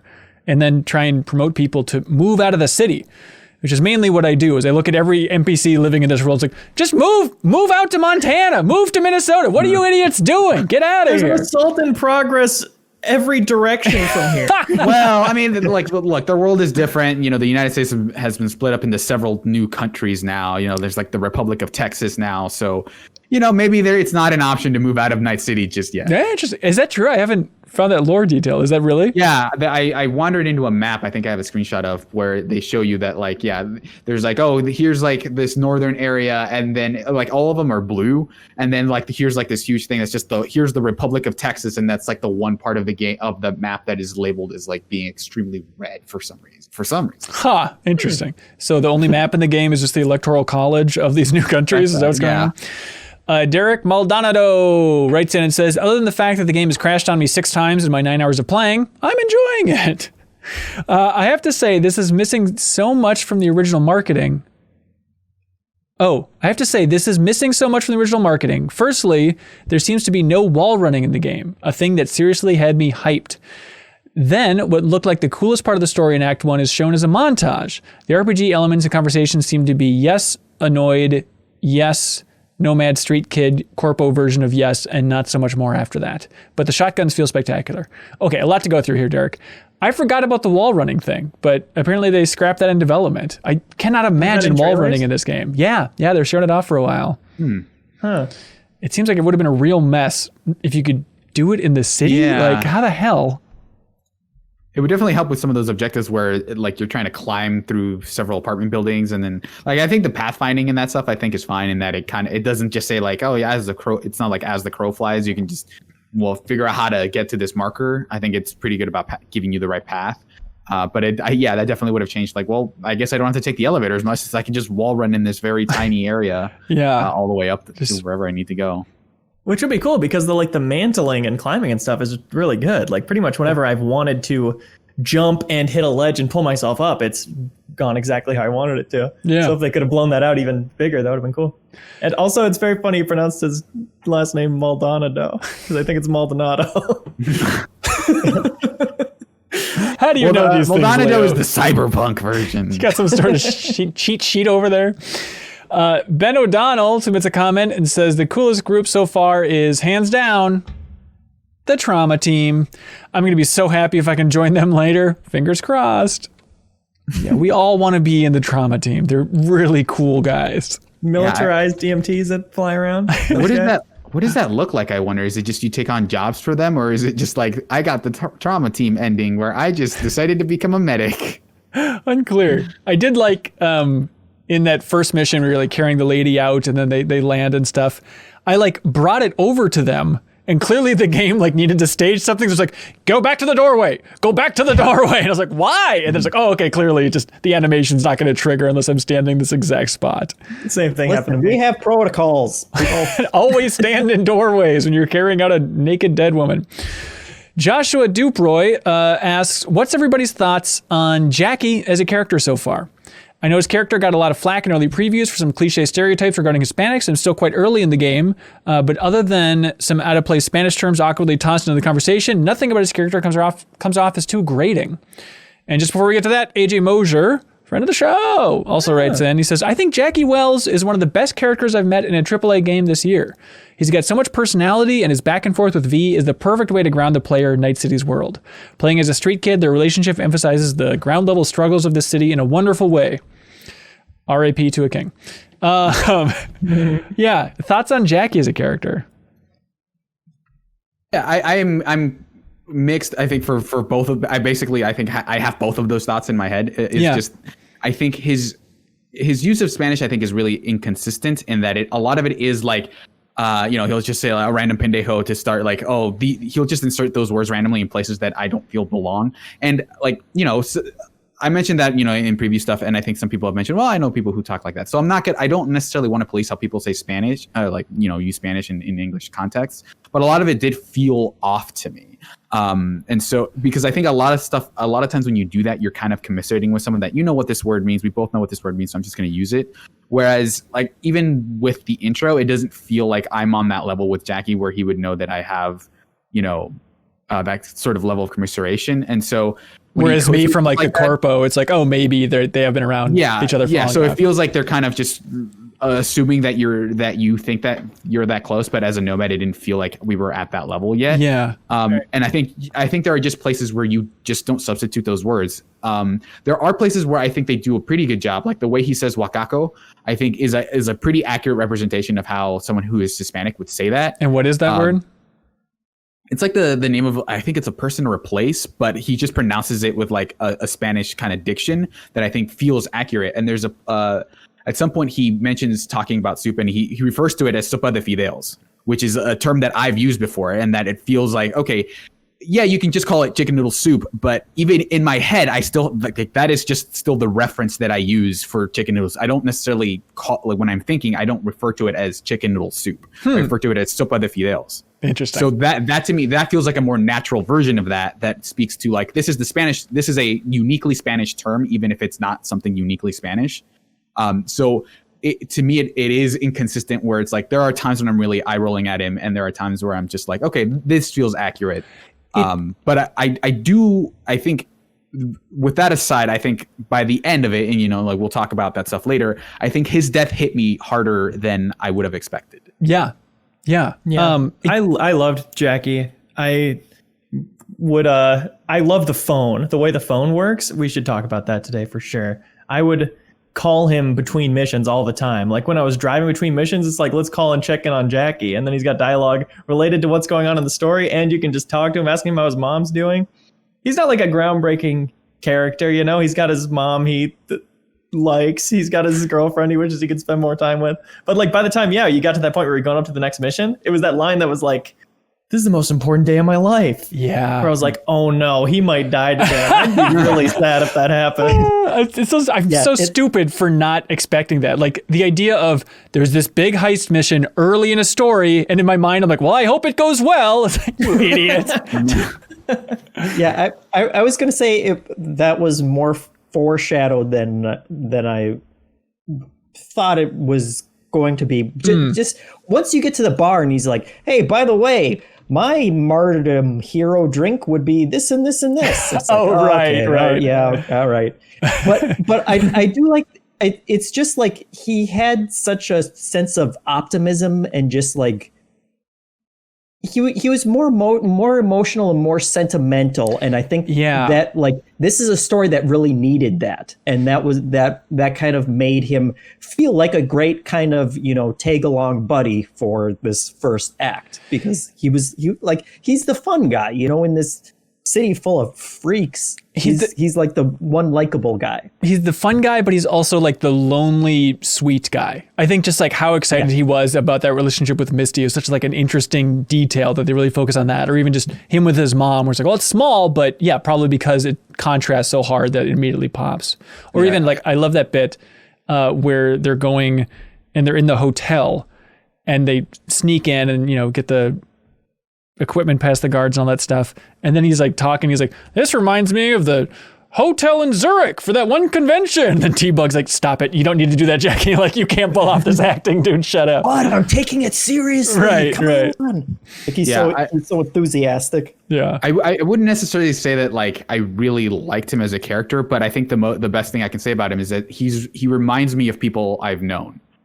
Okay. Like, he's a little bit cornball. He's like not like, he's not the smartest tool in the shed, but it's like he kind of has a basic understanding of things and kind of knows when to be serious and when to not be, and kind of joke around. And sometimes he'll cross lines and stuff, but it does feel like, okay, they're not nailing it all the time, but I feel like they're approximating actual people that I've met before. Yeah, and I would love to go back to that early footage and the 2 E3 presentations to figure out how much they've changed his character. Because I remember even seeing that demo being like, I don't know how this stuff's going to land for him shifting into Spanish all the time. Like, Suriel, have you noticed that they dial back some of just how often he's dropping Pentejo or yada yada? I found like they actually like do this weird job of like highlighting it, because like in the subtitles it'll like often say like, okay, here's the Spanish term, and now we're gonna switch it to English. We're gonna live translate for you. Every instance of it, I feel like they kind of pin out. It's like, oh, isn't this cool that he's doing that? And I feel like they almost do that so that you can say like, oh yeah, this is cyberpunk world, because you know what that means, right? But it is weird that like it, to me as a whole, it just felt like, yeah, they're just kind of dropping it here so that you understand that even though his name is Jackie Wells, that he is coded as like a Hispanic character. Yeah. So, and I've mentioned like kind of how inconsistent that is, but it does feel like that they did that for a reason versus like, oh, we're going to naturally write this character and they just happen to be Latino. And it's, like not to, before we move away from Jake, like there are other Latino characters, like Judy Alvarez is another character that they don't do that at all with, right? Like, so they are kind of making this effort to say like, there are different people who are Latino here, and they're not all, part of like the, I don't remember what the Latino coded gang is, but not that I've met them, but they do have like different versions of that representation here. Yeah. It's interesting to think of this year, and Miles using Spanish every once in a while, and Miles Morales, and then also Jackie, and comparing and contrasting those. I would like to hear more thoughts about that topic. Brian Romano says, I was hoping and expecting to become more attached to Jackie. Well, it takes all kinds, huh? Fingers crossed. Fingers crossed. Jack, do we think he's dead? The only avenue that I could think for him to come back is he, at some point, does install that chip in his head and then gives it to you. So maybe there's some remnant of his personality left on that chip. Yep. That would be the only avenue. I think if it's like, oh, turns out I didn't die that time, I think would be dumb. I was thinking that too. Like if Johnny Silverhand at the end's like, by the way, when I was in Jackie's head, is it going to be something like, I could read his I thoughts. downloaded him. Sorry, I went through the effort of just downloading his entire body. I think it's going to be something like, when I was in his head, I saw how much he cared for you, V. Now give me a hug. Something like that. Put me in a 3D printer and I'll spit him out for you. But like, I have Jackie.exe on my hard drive. Do you want it? EXECUTA. Never mind. Go ahead. Well, when I played and I got to the hotel, he was kind of slumped there. But then when I was going into the hotel, it crashed. So then I had to restart. Back, his body was like laying completely flat in the taxi, and one foot was like coming out the door, like clipping through the door. So I think he's pretty dead, guys. Yeah. Damn it! That's the that foot's gonna come back. That's the key. That's how you know. He was wiggling it a little, Well, it was weird that they made a point, though. They're like, with the premium service, with the premium Johnny Cab here, that you're going to bring the body back to Victor Vector. Like, they made a point of that, and then it didn't really come up so far again. Maybe it'll be a dialogue moment later on with Victor. You decide where they bring the body. Where Delamain does. When he's dropping you off, you're like, bring Jackie to Vic or to his mom. That's right. Yeah. Yeah, because which I wouldn't have picked if I hadn't heard that conversation he had with his mother. And so, yeah, it was weird that you could choose where to go. And I did end up choosing to send his body to his mother. Oh, it's interesting. Yeah, I guess I mean, remember that option. I chose for it to go to Victor, and it's like, oh yeah, that's a good call. We don't want his mom to see some weird bloody corpse. So I think I'm right, you guys. Yeah, everybody else said Jackie's corpse delivered on a platter. Andrew, there you go. That actually would suck if you're the mom and this robot taxi just shows up and it's like, here you go, like door swings open. The robot takes off his little hat. I'm sorry. Yes, but I think that to me is when I maybe commiserated with the most as a Latino, which was like regardless of what their connection might be, I think the family would want to be the one to take care of it no matter what, just out of a feeling of like obligation to this person. So like, yeah, it would suck and like it would completely traumatize her. But I think, guys, if you find my body on a street, send it to my family. Don't send it to Victor Vector. Okay, and what's that address? Yeah, let me just send it to you. Perfect. Hey, Andrew Vala submitted a comment on Patreon and says, Jackie is the heart and soul of Act 1. CD Projekt Red did an amazing job breathing humanity and genuineness into his character. One prime example is when you meet back up with Jackie outside your apartment. Rather than seeing him standing at the entrance, he's ordering food at a street vendor because he got hungry waiting for you. As our conversation progressed, he started eating the food he ordered. I was dumbstruck at how lifelike his mouth movements were while eating and how sincere he was listening to V during that conversation. Absolutely amazing on a technical and small storytelling level. I love that how intently he was listeling to V when you talk. I also triggered this because if you walk away from him, because I was like, oh, I'm not ready for this quest yet. He'll start talking and then he'll be like, okay, later. Yeah, and it's kind of like weird. Like, where are you going? Where are you going? I had a couple of those, where I wasn't ready for a quest and he'd just be like, okay, well, see you later. And I was hoping that he would stay there, and sometimes he would. Another along those lines, the phone call, which again, I'm obsessed with the phone. Correct. I called Dex to Sean, and then I 5 seconds into the conversation, I wandered into a restricted area on accident. Everybody spotted me and came to fight me, and he was like, "Oh, gotta go," and then hung up, and then I ran and lost him eventually 5 minutes later, and then finally the cooldown went down, and then the phone picked back up again, and he was like, as you were saying. Oh, that's fun. Yeah, I feel like the first game really do that was Lost Legacy that I can think of, where they'd pick the conversation back up later, but it's kind of becoming a staple with AAA games. I always appreciate it. I'm playing on low settings on PC. How's everybody else's food looking? Because, that scene was great, but every time I get a good close-up shot of some French fries or a hamburger, it's like, oh, Jesus Christ. Yeah, it definitely feels low poly. In a year where we had a ton of great games with, really delicious-looking food, this game is not one of them, I think. I want to see that YouTube compilation. I'm sure it exists, of just, every food scaling through all the different versions and what it looks like. But I don't know enough about the world of Cyberpunk, but I was interested that when he was eating that Chinese food, he mentioned that it was synth sirloin. So is it all artificial meat in this world, do you think? I think so. I think anything that is actual natural food is meant to be really rare, because there's that ad where it's like, oh, actual water is $99 a gallon. Oh, I missed that. I caught that. Go ahead. The factory that you go to was in all foods, and they had big meat bags, basically. Yeah, that is true. Yeah. But I there was a restaurant selling quote unquote real fruit. Just like one word, real fruit. I love that. Just very simple combination. John K says, as broken as it is right now, in some ways, there's definitely something about this game that is drawing me in. I'm impressed at the animation in many of the story sequences. This is why I love The Deepest Dive, because this stood out to me so much too, and I'm so glad John K wrote in about it. But specifically, Jackie nervously bouncing his leg before the big heist. Yeah. That is such a small thing, but it grabbed me. Like, I don't think I've ever seen a character in a video game nervously shaking their leg like that, like so many people do. Kyle Hilliard. It's incredible. And it's such a small detail that will attach me to that character so much more than any dialogue line could. But also, John K says, Victor casually kicking his stool across the room before you get your first implants also is just a great little animation.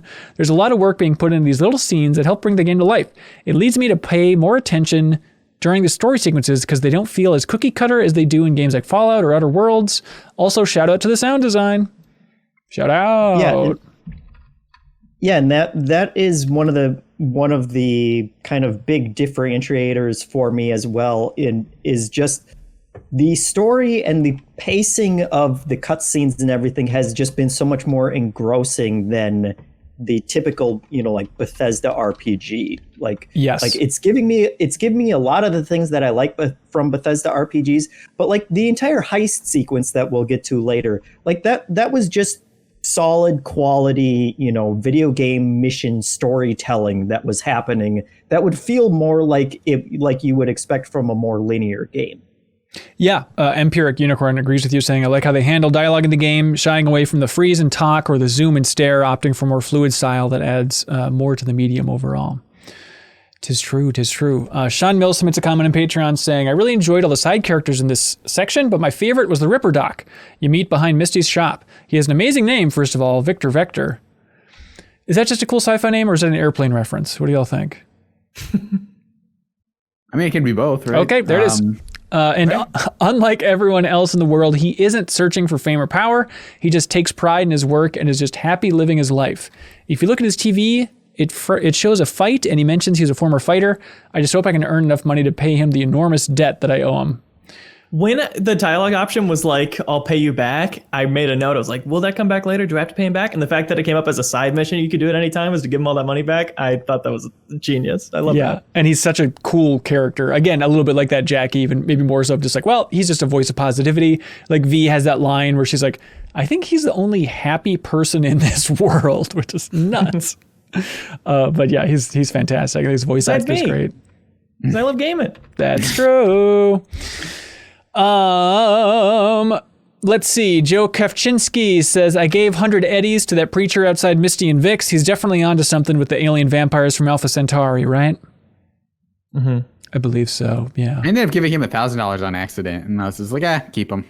Like, I'm not going to reload this save. Wow. Big roller. Hi, roller. Anyways, we also meet Dexter Deshawn, which we've seen in gameplay demos, stuff like that. And Evelyn Parker, who is the one that wants the biochip that turns out has Johnny Silverhand on it. Why do you think Evelyn Parker wants that biochip? What do you think she's up to? Starting a band. We need the greatest frontman of all time. Guitarist. I mean, is she not just... She just wants to sell it too, doesn't she? That could be. She just knows that it exists because she has that inside track with the company. Yeah, with Arasaka. Yeah.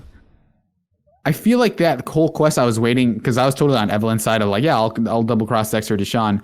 I feel like I never got like a good moment to do that. Like I never felt like I got the prompt to be like, okay, this is when I kind of turn on Dexter Deshawn and kind of it's a total cop out, and that is one of the disappointing things. I'm just so tired of games that like it seems like game developers think like, if we can trick you into thinking this is important in the moment, then it's a success and it's worth doing. And that always just, it feels like such a ripoff in hindsight of like, oh, like I really sat there and I thought about that decision, and turns out it doesn't matter at all because you're just going to weave everything together. And that was one of those moments. Like I was very honest. I was honest with Dex, and I went back to him and I told him, and he told me how much he appreciated my honesty. And then none of it mattered anyway because I still got shot in the head like everyone else did. Right. That's disappointing. I was definitely going to ask about that because I didn't try and betray anybody.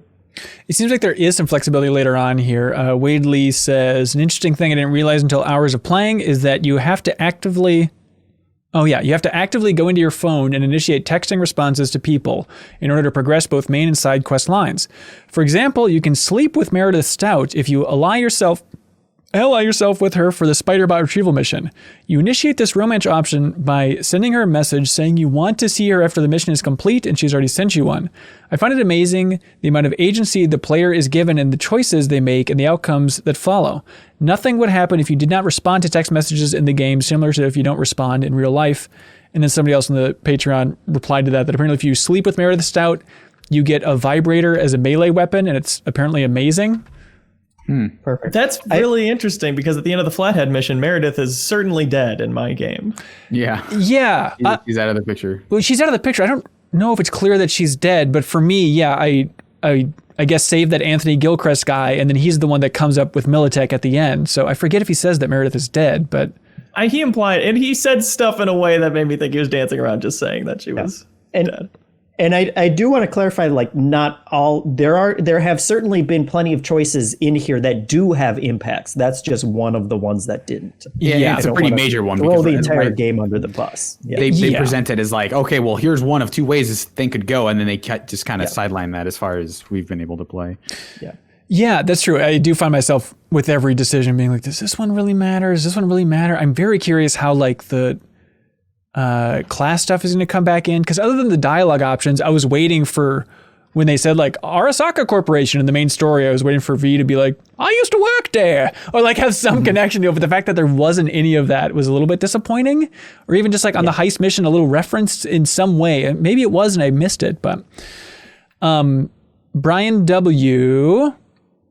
Writes in and says, did any of you read the shard off Judy the Brain Dance editor's desk? It was her notes for brain dance ideas with pros and cons.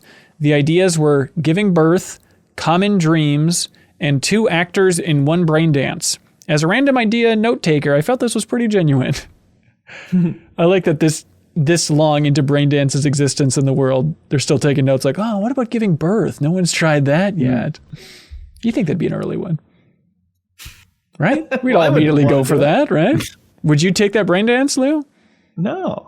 Wouldn't you be curious? Something you'll never be able to do that's a core part of humanity?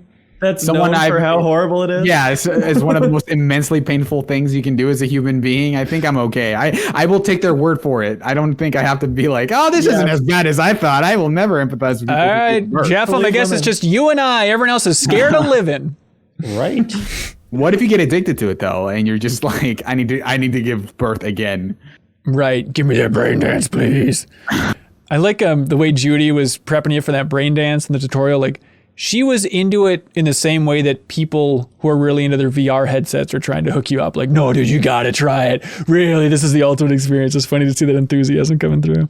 I feel like it is reflected in the actual brain dance sections of like, they break it down very clearly of like, hey, you can see this, you can play this out in the visual layer. We have audio layers. We have like all these other layers. And it's just like, it's kind of just like a short puzzle you put together. It's like not as like, technically, I'm sure it feels very intricate and like difficult to pull off. But in terms of how you interact with it, those sequences felt like, okay, you watch this thing unfold and you pause when you need to, and you scan the clue in the environment when you're told to. Yes, yeah. I love them conceptually, but I really hope they become more open-ended, because the 2 we've done so far have been completely like whoever's talking in your earpiece is going to narrate the entire thing, and it's going to pop up exactly what you need to do when. Yeah, and I want it to be more of an actual like investigation. Yeah, for sure. But conceptually, it was super cool that the robbery one where it's like, okay, because he could see the monitor, even though he didn't pick up, but he could see that the partner was coming in, like that's how you figure it out. Like if they presented that kind of puzzle and you just had to figure it out yourself, like that would be very satisfying, as opposed to, well, the golden timeline is highlighted up here, so I know that I have to stop there, and then it will tell me what happened. Yeah, it feels more guided than even like the Telltale Batman game, which kind of had some of those segments too. But it reminds me a little bit of just, like detective mode or, tracking in The Witcher, where it's like, it's just a thing you do, but it's not really the most exciting thing. It's just, all right, just follow the steps here, just to change up the pace a little bit. Yeah, it's like the story of it. I think the order you discover clues and stuff, I still think that's interesting and well done. I just wish it wasn't like the same order every time. Yeah, I do like the detail in that brain dance where in the first one, where V comes back and she's yelling at Judy like, you could have warned me how much it hurts to die. Like, oh my God, that is so brutal. That hurts so bad. And then that's nice foreshadowing for her having to live several deaths then later on, right? Like being incorporated with Johnny Silverhand and then also, getting shot in the head. It just seems like she is very connected to the feeling of dying. So that was well done there. She don't like it. She's made it quite clear. What did y'all think about that mission to recover the device? I want to talk about how that went for you guys, because I feel like there are a lot of different skill checks and things I did that the game acted like paid off. It's gonna matter, yeah. Yeah, I assume everybody did spider bot? Yes. The flathead, Yeah. So what happened for me, and I want to hear what you guys did, but I went to the optional objective to Meredith to get her in on it, had her pay for it, Militech pay for it with the Militech card. Yeah. Went to it in my inventory, hacked it, removed the malware they had put on it, which they were going to use to like track are these the maelstroms? Yep. Yeah. Yeah. And then went to them, pretty much told them all that, like, this is Militech money, but I got rid of the malware. And then they had their guy scan it. They're like, yep, it's true. And then Militech started a war on the factory we're in, and then we had to slip out. I was basically the same. I didn't scan it. I just handed it to him and I said, by the way, there's malware on this. And then they run a little diagnostic on it. They're like, checks out, boss. It's full of malware. And now let's fight Militech because they're invading right now. Okay. Mine was weird because like they gave me credit with 10,000 chips, so that was my loyalty. I'm loyal to this $10,000 I have in my hand. Hell so yeah. I actually, you can copy it. You can copy the malware, so it gives you an actual ability to hack people and install that malware that you have that the chip has on other people. So I removed the malware and basically got it as an inventory item, which is really cool. But then my goal was to not give it to anybody. So when the guy, when I was talking to the guy, was it Royce or what was the other? Royce is the Maelstrom guy with like half his face missing in a cool way. I love Royce's design. Yeah. Super cool. So he's like the kind of the leader of that gang at that point. Because I think the whole thing is that you kind of agreed to, you paid the last guy and then the other guy takes his place and he doesn't care. Like he's like, pay me again. And so at some point he's like, he's pointing a gun at you the entire section, and they're like, I don't even mention the chip. I think at some point he like kind of moves his hand away, and if you have enough body, you can just like kill him right then and there. So I ended up just killing him, fighting my way through Maelstrom, and then Militech was like, okay, well you solved our problem, I guess, by finding the well, I think it was like there's a computer with an email that kind of outs him as the Gilchrist as the mole. That provided the info to Maelstrom. Okay. And so you come out, Gilchrist is there, and you're like, I know you're the mole. And he's like, hey, if you don't tell anybody, I'll owe you a favor, basically. Huh. And then so Militech doesn't intrude at all. And then they leave. But I don't know what to do with the credit chip that I have that I work so hard to keep. I looked it up just to say, like, is there anything I can do with this? And so far it doesn't look like there is, but maybe there totally is, and I haven't found it. But now I have this credit chip that I do nothing with, that I basically screwed over a bunch of people to get, and I can't do anything with. But I want those $10,000. Crime doesn't pay, you idiot. Yeah. Yeah, I did it exactly the way Leo did it. So then that dum-dum guy joined me as we kind of went through Maelstrom. But then did you guys release Brick inside the facility? Yeah. Release who was like he was the previous leader that Royce deposed, basically. He's the guy you originally paid. Yeah. And he's in there, he's like locked behind a door, and then he has a trip mine aimed at him, and so you can basically disarm all of that, and then he's like, okay, I owe you one in the future, and I'm taking this place back. And so, but then you kind of, you work your way out through all the other fights, and Royce is there, and you can tell him at some point, like, you're f***ed. but I didn't choose that because I didn't want to get into a fight with him. So I found Rick as well, which is a very weird thing of like, I guess you owe me one. By the way, I killed all of your friends. I killed your entire gang. So I don't know how much power you have at this point, but cool. I guess you owe me one later. Yeah. I was still allies with all of them at that point. So I should be good with Maelstrom going forward, guys. We'll see how that goes. Yeah. You're set. Craig Stevenson says, I'm not typically an RPG player, but I love the cyberpunk genre and other media, so I've been dying to play. I'm finding out things I imagine most seasoned players know, like the importance of side quests. During the Flathead pickup mission, there's a chance if I would have done other jobs and had 10K to spare, I might not have needed to create such a bloodbath. Yeah, so... Yeah, I think if you have that many credits, you can just pay them again and everything goes fine. Oh, interesting. Okay. Thomas Hoster, I love the decision for first person and the way the dialogue flows. I think this really came alive for me when I went to meet Meredith to use the corpos to pay for the spider bot. Getting slammed against a truck and looking at the guy's glowing red eyes as they get quizzed on a lie detector was so immersive. I felt real stress as I was face to face with this giant guy, and the graphics were so stunning. The way light was coming off his cyborg red eyes. I kept glancing to Meredith and back to this brute. I'm fortunate, and I'm running on a 3080, running at 1440p with ultra ray tracing on, and the game is absolutely stunning. Prove it. Send it to me. Yeah, Thomas, come card, on, man. Yeah, be fair. Yeah, that moment, I wrote down a note on that moment, which was when you're getting slammed against the car. Sometimes dialogue options, you have like that timer tick down, where you can say it, and you have like, what are you doing, or stop, or whatever, and you have like half a second to say it. The timer goes down immediately, just because they're like yelling at you the entire time. And I thought that was a really cool, like, merging of gameplay and story. Yeah. Sometimes I feel like that subtle timer on other conversations is a little bit too quick. I feel like, I'll be talking to Jackie and there'll be a couple options up and I'll be reading one that'll be like, hello, V, Earth to V. I'm like, hey, I'm just reading my options here, buddy. Just relax. But I guess that's realistic to how it would work in real life. Yeah, imagine if someone responded to you that way. I'm trying to look at all these options that I have. Don't tell anybody. Then no one wrote in about it, but I like the part where you go to the Afterlife Club. It did make me do a double take about like, isn't Afterlife the name of the club in Mass Effect 2? I think it is. But I liked, it's such a weird detail of having like those liquid cylinders that had like the living women in it, just like weird water dancers and all like breathing masks on. It's like, that is such a funky sci-fi idea.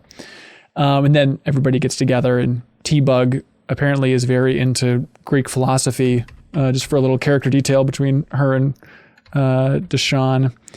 Deshawn says, anybody trying to with you, they got to their way through Dexter Sean's 300-pound first. So good line. Yeah, good line.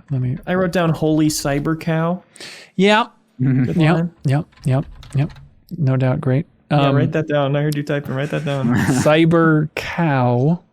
I think that was later. I think that might be in the Kiana segment where they say cyber cow.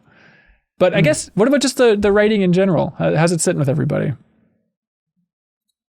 I like it. I think there's a few, jarring moments or whatever of stupid lines. Yeah. Another one I wrote down was,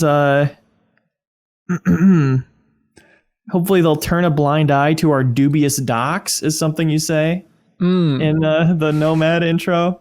But those are like way fewer than I feared, for sure. For the most part, it's like, if it's not popping out that it's a cliche or stupid, then it's great writing. Yeah, there's definitely metric, really. Yeah, there's those eye-catching lines, ear-catching lines for sure. There's also kind of just something about like, well, Cyberpunk, it should feel a little dopey at times, right? It's kind of a dopey genre. Yeah, like all of the Johnny Silverhand part of yes, and just the concept of like, I'm a terrorist against corporations, but I'm also a rock god is just like, yes, so lame.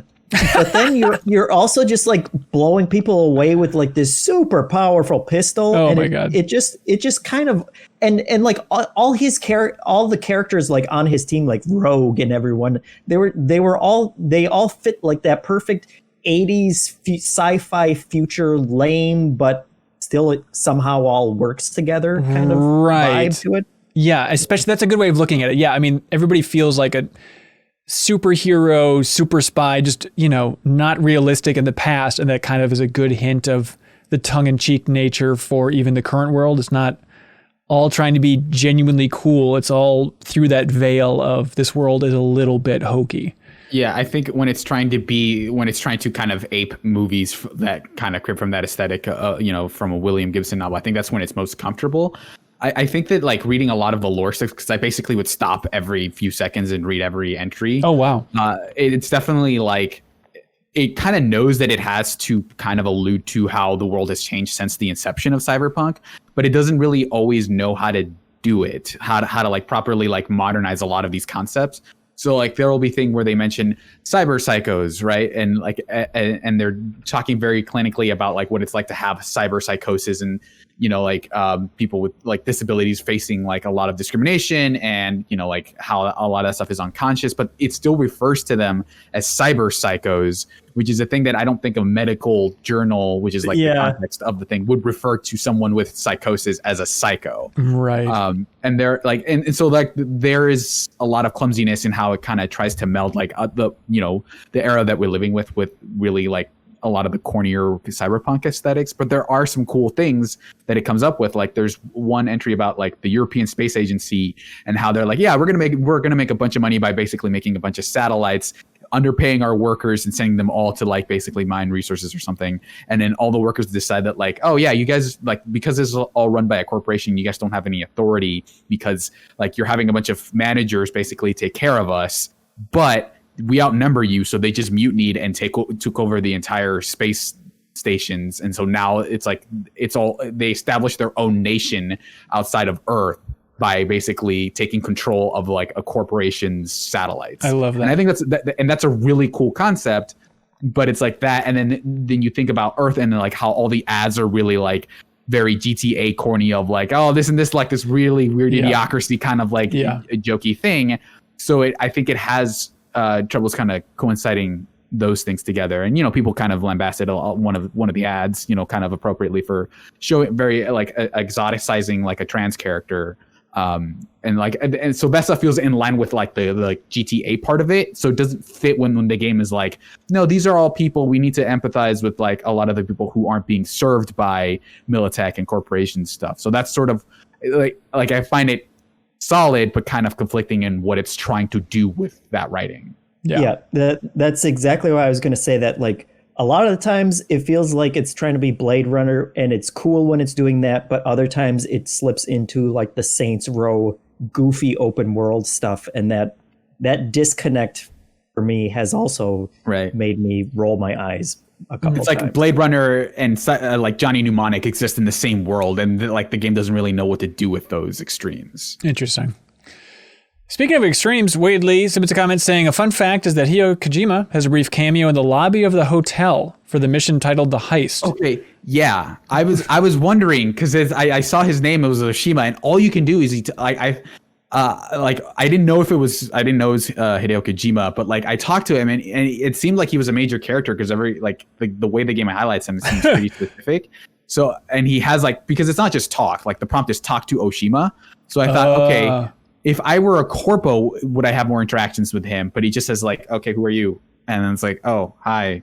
Like it was weird because like, I guess he's there, but I guess maybe he's just there for you to recognize like, oh, that's Hideo Kojima, which I didn't do. So like that interaction felt kind of weird to me. Yeah, I completely missed him, but apparently he talks about designing brain dances in the game. It's like, well, yeah, I guess that makes sense. Yeah.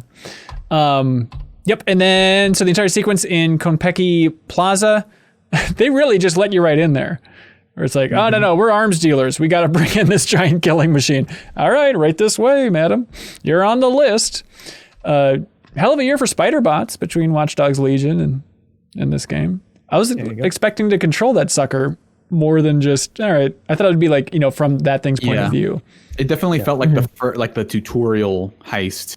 And I wonder if we'll be doing more, because it definitely felt like, oh, just do the thing we're telling you to do the entire heist. It was like interesting, but it felt more like a set piece more than an actual like heist that you're putting totogether yourself. Yeah. The only difference. Oh, you too.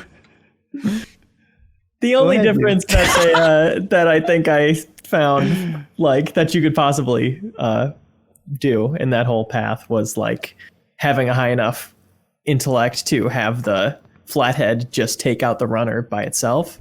I don't know what happens if you can't do that, but that's what I did. Take out the runner? Yeah, the guy who's jacked in, who's got the screens in front of him. Oh, right. Yeah, which Leo, when you did that, I zoomed in when it was doing that, and it looked like the spider bot was humping that guy's face.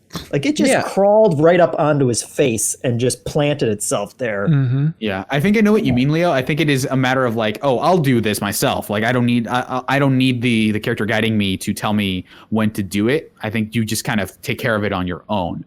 I think if you don't choose that option, I think she just says, okay, now I'll do this, but you need to guide me to the guy. Side note, I did like when you go to the bar with Jackie, like Jackie stops and he won't go in and he's like, I look like a fucking used car salesman with this briefcase. And then he like storms off because he's like all sad and frustrated and just goes to the elevator. I felt so bad. I just went with him to the elevator. Oh, really? Like, I don't need to look at that bar. That's not my scene. Yeah, that was sad. But then I went from that to screaming at Jackie, like when you're witnessing the murder of, the prime minister? Is that who it is for Japan?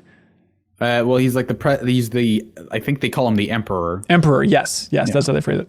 We're witnessing that murder, and Jackie's like, I don't know if this cubby's soundproof, but oh my God, look, they're murdering right now. He just kept talking. I was like, just shut up, you idiot. We're right here. They're like 3 feet away. Please. And then the Ed 209 bot comes in, but I thought the entire sequence, even though it was very, unrailsy, I guess you could say, but just as a set piece, I thought the entire mission was awesome. Yeah. James Smith says, so when the old dude gets killed during the heist mission, if you go over to his body, you can loot his World War II medal, and that's the only thing on him. I think they wanted to make it clear that he served in World War II and was alive at that time. So that's when you see his reaction to Johnny setting off the nuke. You can tell it has more of a personal impact on him. Nice bit of subtle character building there, I thought. And then my game crashed, says James Smith. They say he's like 150 years old. Right. I think so. Yeah. Nat K.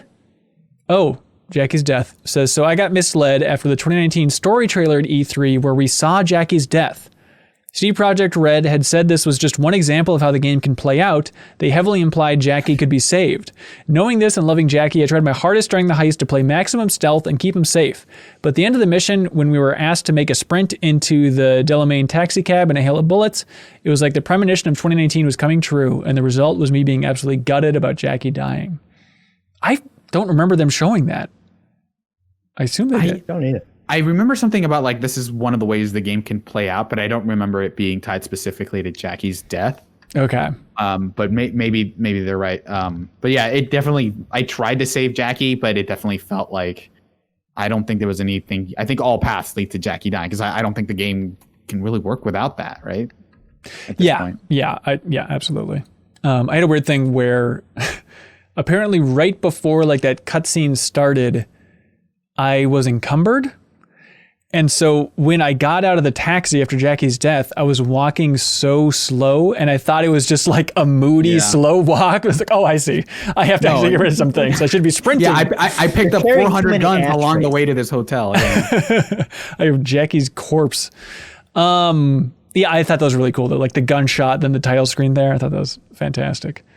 Interada submits a comment on Patreon saying, I know why they revealed and marketed Keanu being in the game, but I kind of wish they hadn't. It would have been sweet as a reveal to be like, what is happening? Whose voice is that? And then see Keanu's face and appears in the mirror for that second when talking to the groupie. That would have been a total jaw drop moment. Of course, but you get Keanu. I mean, that would be a hell of restraint for marketing to not talk about it. I've always wanted a company to do that, but it's like if when you're working at that tier of actor, it's like I think the company would just call you irresponsible for not advertising it. But you got to give credit to Rocksteady and Warner Brothers for Arkham Knight, like getting Mark Hamill back in Arkham Knight and not revealing it until the game was out is just incredible. And actually, just from this little scene, there's spoiler reasons for that though. Like, right, like they couldn't reveal that Mark Hamill was in it because the Joker died in the previous game, so they couldn't say, "Hey, we got Mark Hamill to do the Joker again." I guess that's true. But even like in the little interactions we've seen so far, I've thought about Arkham Knight a lot. About like, oh, it does feel like that Batman Joker dynamic here with Johnny in her head. Yeah, I will say I don't know exactly. I haven't kept up with the previews on this game that well, but it's kind of, you can't twist that Keanu's in it at all, but you can like have the level of knowledge I have, which is Keanu Reeves is in it, and then the twist is that it's a lot more negative of a force in your life than I would have predicted. Yeah.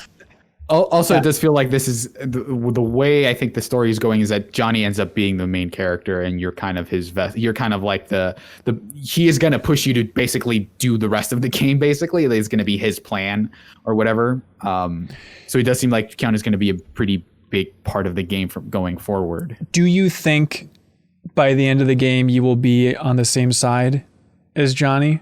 I mean, I would imagine, because I think that conflict would get pretty grating if it's you constantly fighting him, and if he's like the villain when there are so many other clearly established villains at this point.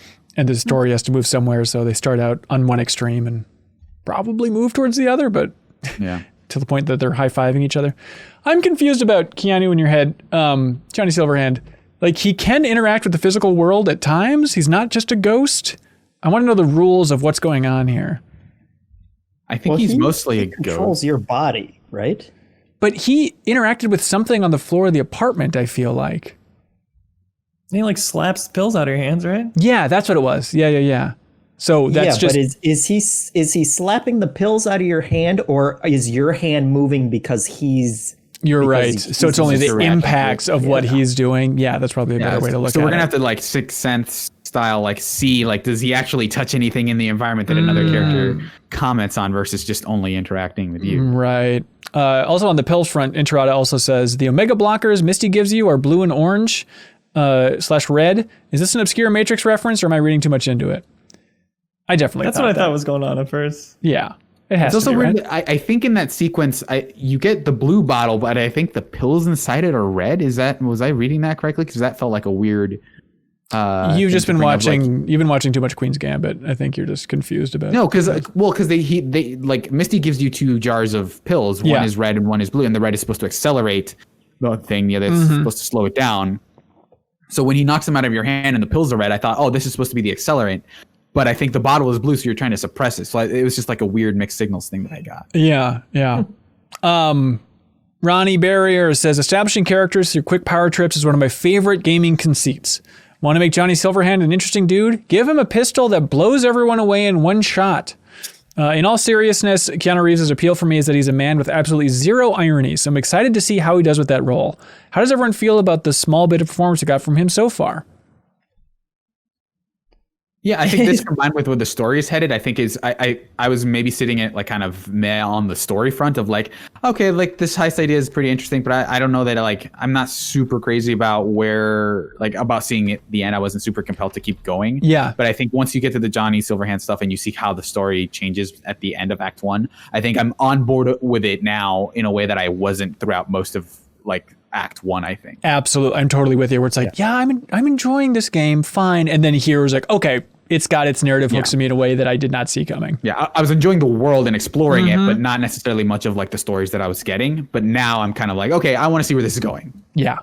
I'm a little soft on Keanu overall. I feel like the problem a lot of games have when they get big name actors is like, we got him because we love him. Just do your thing, dude. And then from my perspective, it just like takes me out of it. And that's kind of what's happening here is like every time I see him or he says anything, it's like, oh, yep, there's Keanu Reeves.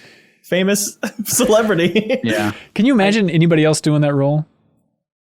I mean, it's such a big role. There's a part of me that it would feel weird if it wasn't like an over the top character personality seeping through it. If it was just, it's a good voice actor, meh. Yeah, I was doing kind of a similar thing to Leo, where not so much like, oh, that's him, but it's like, okay, if this wasn't Keanu Reeves, is he actually doing a pretty good job? And I think he's doing okay. I think there are like some of his line readings can be a little bit like stiff, but I think overall he's actually, it feels like he is interested in this character in a way that like it never felt like, Kiefer Sutherland was interested in being, Snake.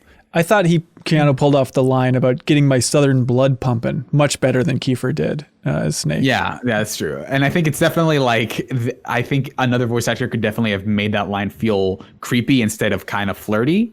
I think there's a weird like line here where I think they did a better, because I think in the subtitles they kind of allude to it that it's like a little bit flirty, but it's like, I think if someone else had done it, it would have felt like weird and pervy versus Yeah, it's still on that line, I think. But his Keanu line is kind of, like, he's able to pull it off better than I think a lot of other actors would have. Well, his personality also fits the role, and how we're talking about of like that kind of 80s. Is this cool or is this lame? Kind of like, he's perfect for that. Like when you're walking away from your band and he's like, "See you in the next life, brother." Like, those characters are lame, but this is a cool moment, and I'm enjoying this. Yeah, it's over the top, but it's like, I don't hate it. Like it is like at worst like endearingly corny. Do you think Keanu, holiest of holies, is his reputation getting dinged a little bit from this game's reception so far? Or is it just all on CD Projekt Red and there's not going to be any blowback on our Lord and Savior Keanu Reeves? I mean, it's not like he programmed the game, right? I think which is like the biggest concern people have now. It's not like, why isn't Keanu like working incredibly excessive hours trying to patch this stuff? Like, I think his part in that game feels good so far. I don't think people are going to like not see the next John Wick movie or whatever he ends up doing because of this. Do you think he called CD Projekt Red after the game was released and he's like, "Hey, it's Keanu. How's it going over there?" Yeah, my game keeps crashing. How do I get the game to not crash? I wonder what they told him, like how that game's going. Anyways. I wonder if he's played it. Like, how much Cyberpunk has he actually played? He's like, well, I got to get a 3080 for this one. Can't wait to boot it up on my base PS4. I need a new power supply to run my 3080, so I need to build a whole rig. Henry Cavill, what's going on? We all have different versions of his voice, and they're all bad. Loving these takes. He's such a versatile actor, It is true. It is true. Can we talk about that playable Keanu segment, though? Yes, sir. Please, sir. Did you guys do the melee attack? It's like flames coming out the gun. You punch with your fist and it shoots an AoE fire attack in front of you. It's awesome. I didn't do that at all. No. Oh my God. I was too busy one-shotting everybody. Yeah. It's gaming trickery, but I love it. It's like, hey, you want to make us like a character? Make them so stupidly overpowering. Like, think about your attitude towards Johnny Silverhand because of that playable sequence versus if it was like a survival horror sequence that was really hard and you had limited ammo. Like, it is crazy how much can affect your opinion of a character. Yeah. I also feel like they use it at that point to tease out like, hey, this is a character you maybe could spec into, like maybe because he has like 400 health and like, all of his guns are incredibly powerful. But it like, I wonder if they're teasing like, oh, maybe at some point you'll find this gun and be this powerful. Or if by then all the enemy like that section was specifically crafted to make Keanu feel cool. And by the time you find the gun, it'll be like, no, it doesn't one shot everything because all the enemies have leveled up. It's 50 years later. All the enemies have leveled up. Yeah. That definitely made me think like, oh, that augment probably is going to exist at some point, the fire punch, and I do want to get it. Yeah. Danielle Van Pelt. Oh, yes, Jeff. Oh, well, if we're still talking about that section, like, I also liked Adam Smasher. Again, like such a lame character and idea and name, but it works in this world. And like, that is a good way to introduce that villain of, we've seen him before and he was just like this horrible beast and he called you a slice of which was really gross. A double cut of meat, I think. Yeah, something like that. If my wife was on the couch at that point, she was like, "What is going on?" but then like the way that you introduce him as a big bad guy besides that is like, you're kicking ass as Johnny Silverhand, and then he punches you on the ground and like blows your hand off. Yep. Lewis Kane submits a comment saying, "Honk honk, bugs ahoy." My favorite bug has to be the fact that when calling someone, they just spawn directly behind me doing the exact same animation that their little window in the top left of the screen was doing. But anyways, to the point, in terms of story, I love the detail of how Adam Smasher is not as nearly effed up and mechanical as he is in the Silverhand flashback segment. I already know that fighting that guy is going to be a total pain in the ass. That is true. The second you see him, I was like, well, this boss fight's going to suck. Eventually. Yeah, his design is so intimidating in a great way. Like the first time you meet him, the fact that he has a brain and some skin on top of a giant mech. Yeah. Daniel Van Pelt says, I love the flashback of playing as Johnny. It really sets up his story nicely, and I enjoyed seeing the differences in gear and people over 50 years prior. For example, he was breaching with like a small handheld computer instead of a cord in your hand. Nice thematic touches. Also, you felt like a god, and the pistol reload animation was amazing. Hoping to have a few more of those sections throughout the game. Yeah, do you all think we're playing as Johnny again? Unless it's another flashback, I don't know. I guess I don't know what the story's going for, but I would probably say not. And then at some point you'll have segments where he takes over your body or whatever, and you feel extra powerful for those sections. But I don't think we'll get another flashback. Well, there's all that stuff about, him singing and how it's, the band refused doing the singing. So I'm wondering like where those sections are going to pop up that I guess I've seen in trailers. It looks like it's in the past still, I thought, because I don't think he got to see him sing in the flashback. It's just he went up to the mic and said like, I'm saying goodbye to everybody. And then that was basically it, right?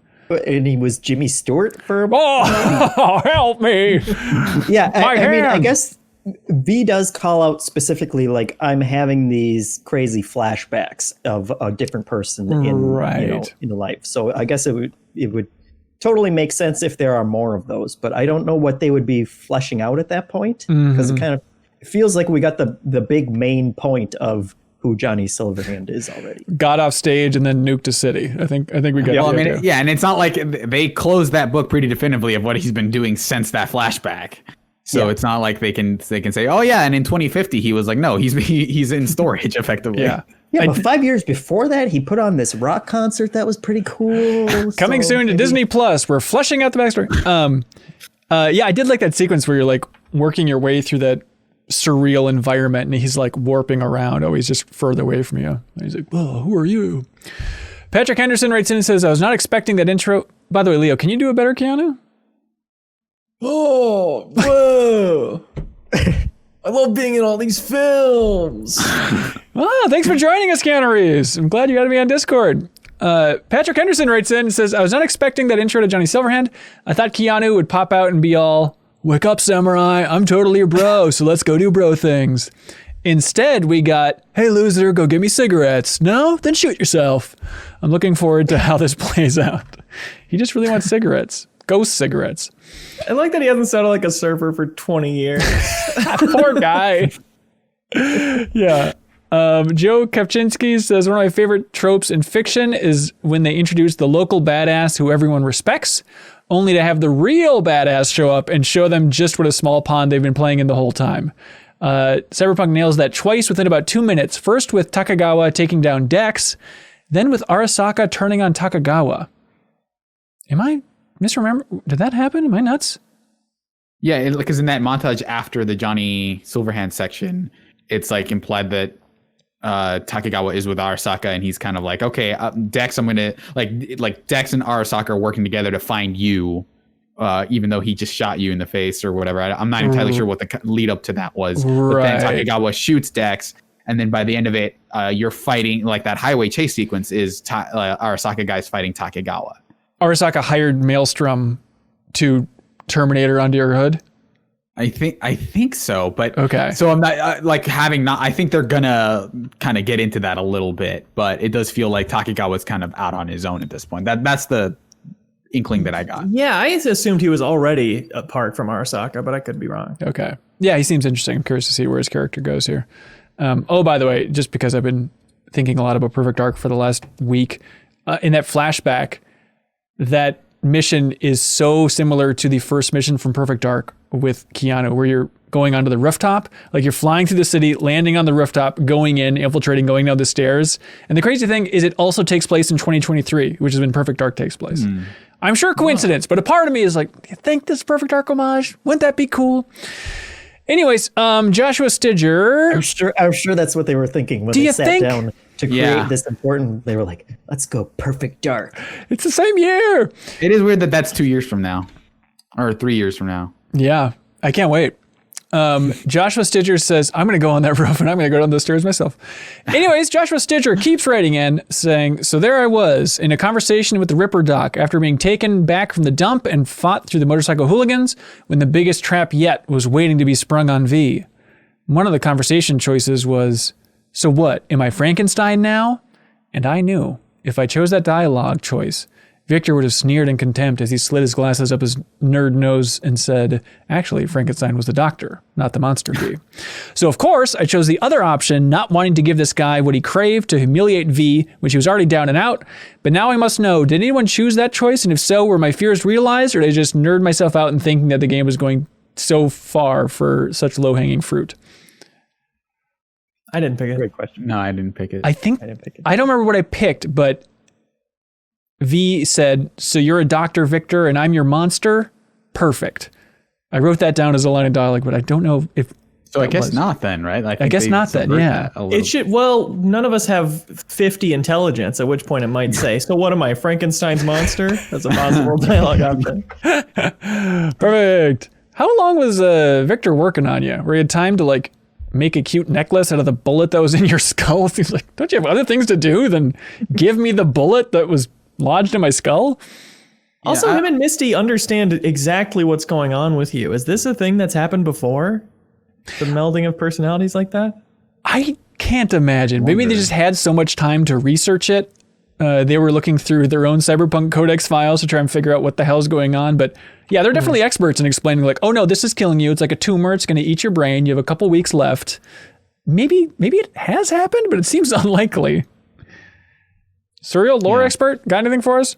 I don't know. Like, well, there is that side quest where you like what the first kind of like boxing thing is a guy who has two bodies effectively, and they make a big point about establishing how he's basically in both bodies inhabiting, and like all of his thoughts are like one person who gets to control two bodies. So maybe this is like, it does feel like, you know, consciousness and bodies kind of, you know, merging or splitting, I think feels like a pretty established concept. So maybe maybe it is a thing that's happened before. Yeah. But yeah, it does feel like, yeah, Misty specifically feels like she grokks it completely going in, right? Because she's like, okay, well, this medication is like, I know she knows enough to give you a medication that is going to kill you, right? That if you want that out, that you have it. Yeah, it's interesting. She has that line where she's like, well, you know, you can kill yourself, but then you'll be killing two souls. Is that what you want? It's like, well, I mean, you gave me the pills. Yeah, it doesn't seem too terrible, right? To like, well, the obviously pills would just make the hurry up Johnny Silverhand taking that. over. Yeah, that was my impression as well. But she does then. that. She's like, what if I shoot myself instead? Right.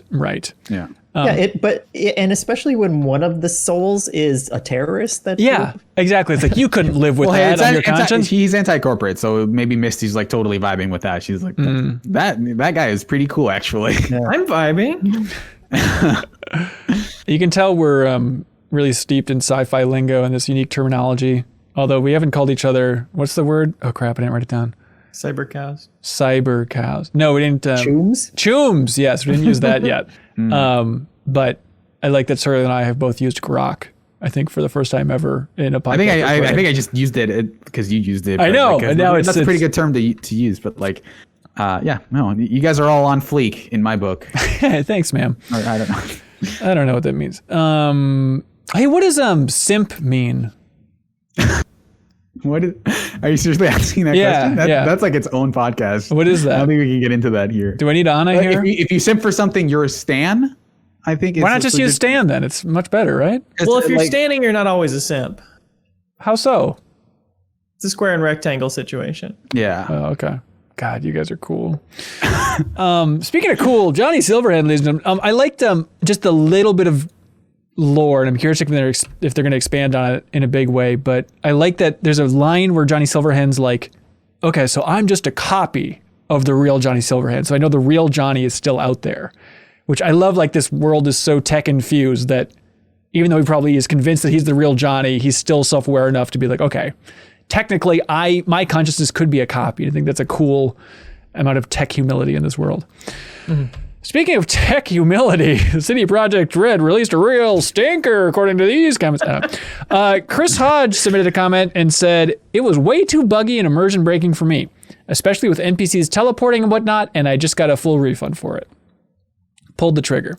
Maxwell Eugene Johnner says, I opted to uninstall about 5 hours in, and I'm waiting for the PlayStation 5 version. I don't think I've ever bought a game and then decided to wait, but I think I'm going to enjoy Cyberpunk a lot, and I'd rather have the full patched up experience with the visuals included. You're correct, Maxwell Eugene Johnner. That's absolutely the smart way to go.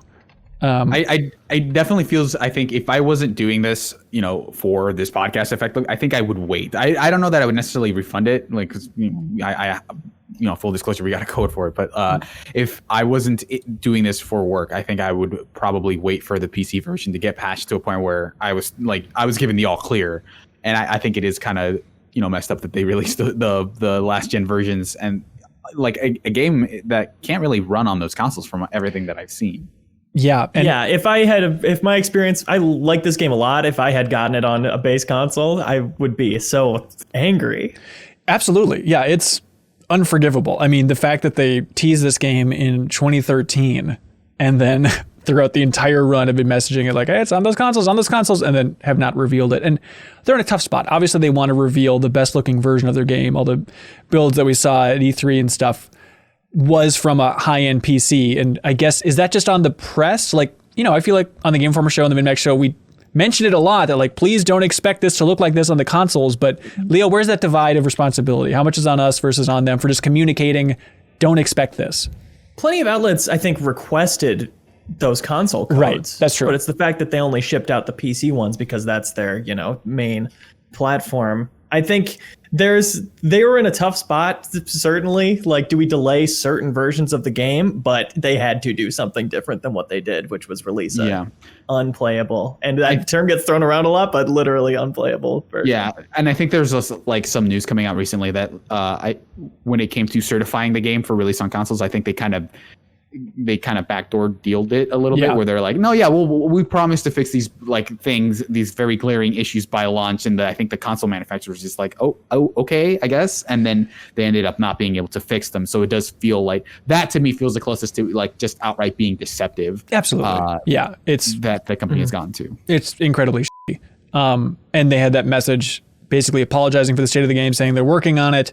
And then it's Dear gamers, also, you can get refunds for the console version if you want. And then everybody assumed they're like, oh, they worked out a special deal for like easy access refunds for Microsoft and Sony. It's like, yeah, not quite. It's still going to be a nightmare if you want to go through that path. Yeah, which I think just kind of pushes me to think that either they shouldn't have released a last gen version, but at that point that they would have. I think it was originally announced to be a current gen title, and then they pushed it so far back that it became a next gen title. I think at that point you just say like, hey, we're not going to deliver, on our promise, we can't release the last gen versions. Yep. Or I think you delay the last gen versions just until they are stable. Because I think this is not the way they should have done this. Whatever options they had at their disposal, I don't think that this is what they should have done. Can you imagine?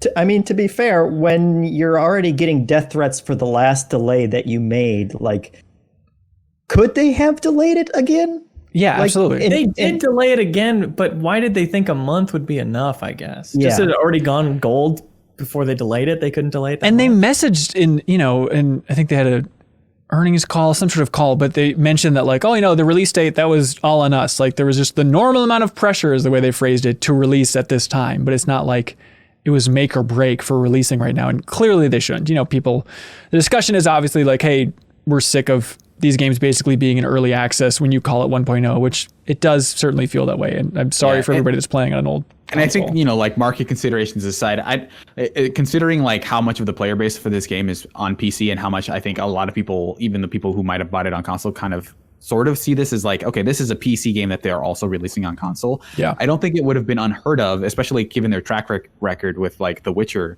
of like, okay, we're going to release this game on PC and then there will be a console refresh update. Because that's like, they released The Witcher 2 several years after, that's true. Or 1 or 2 years after it came out on PC on 360.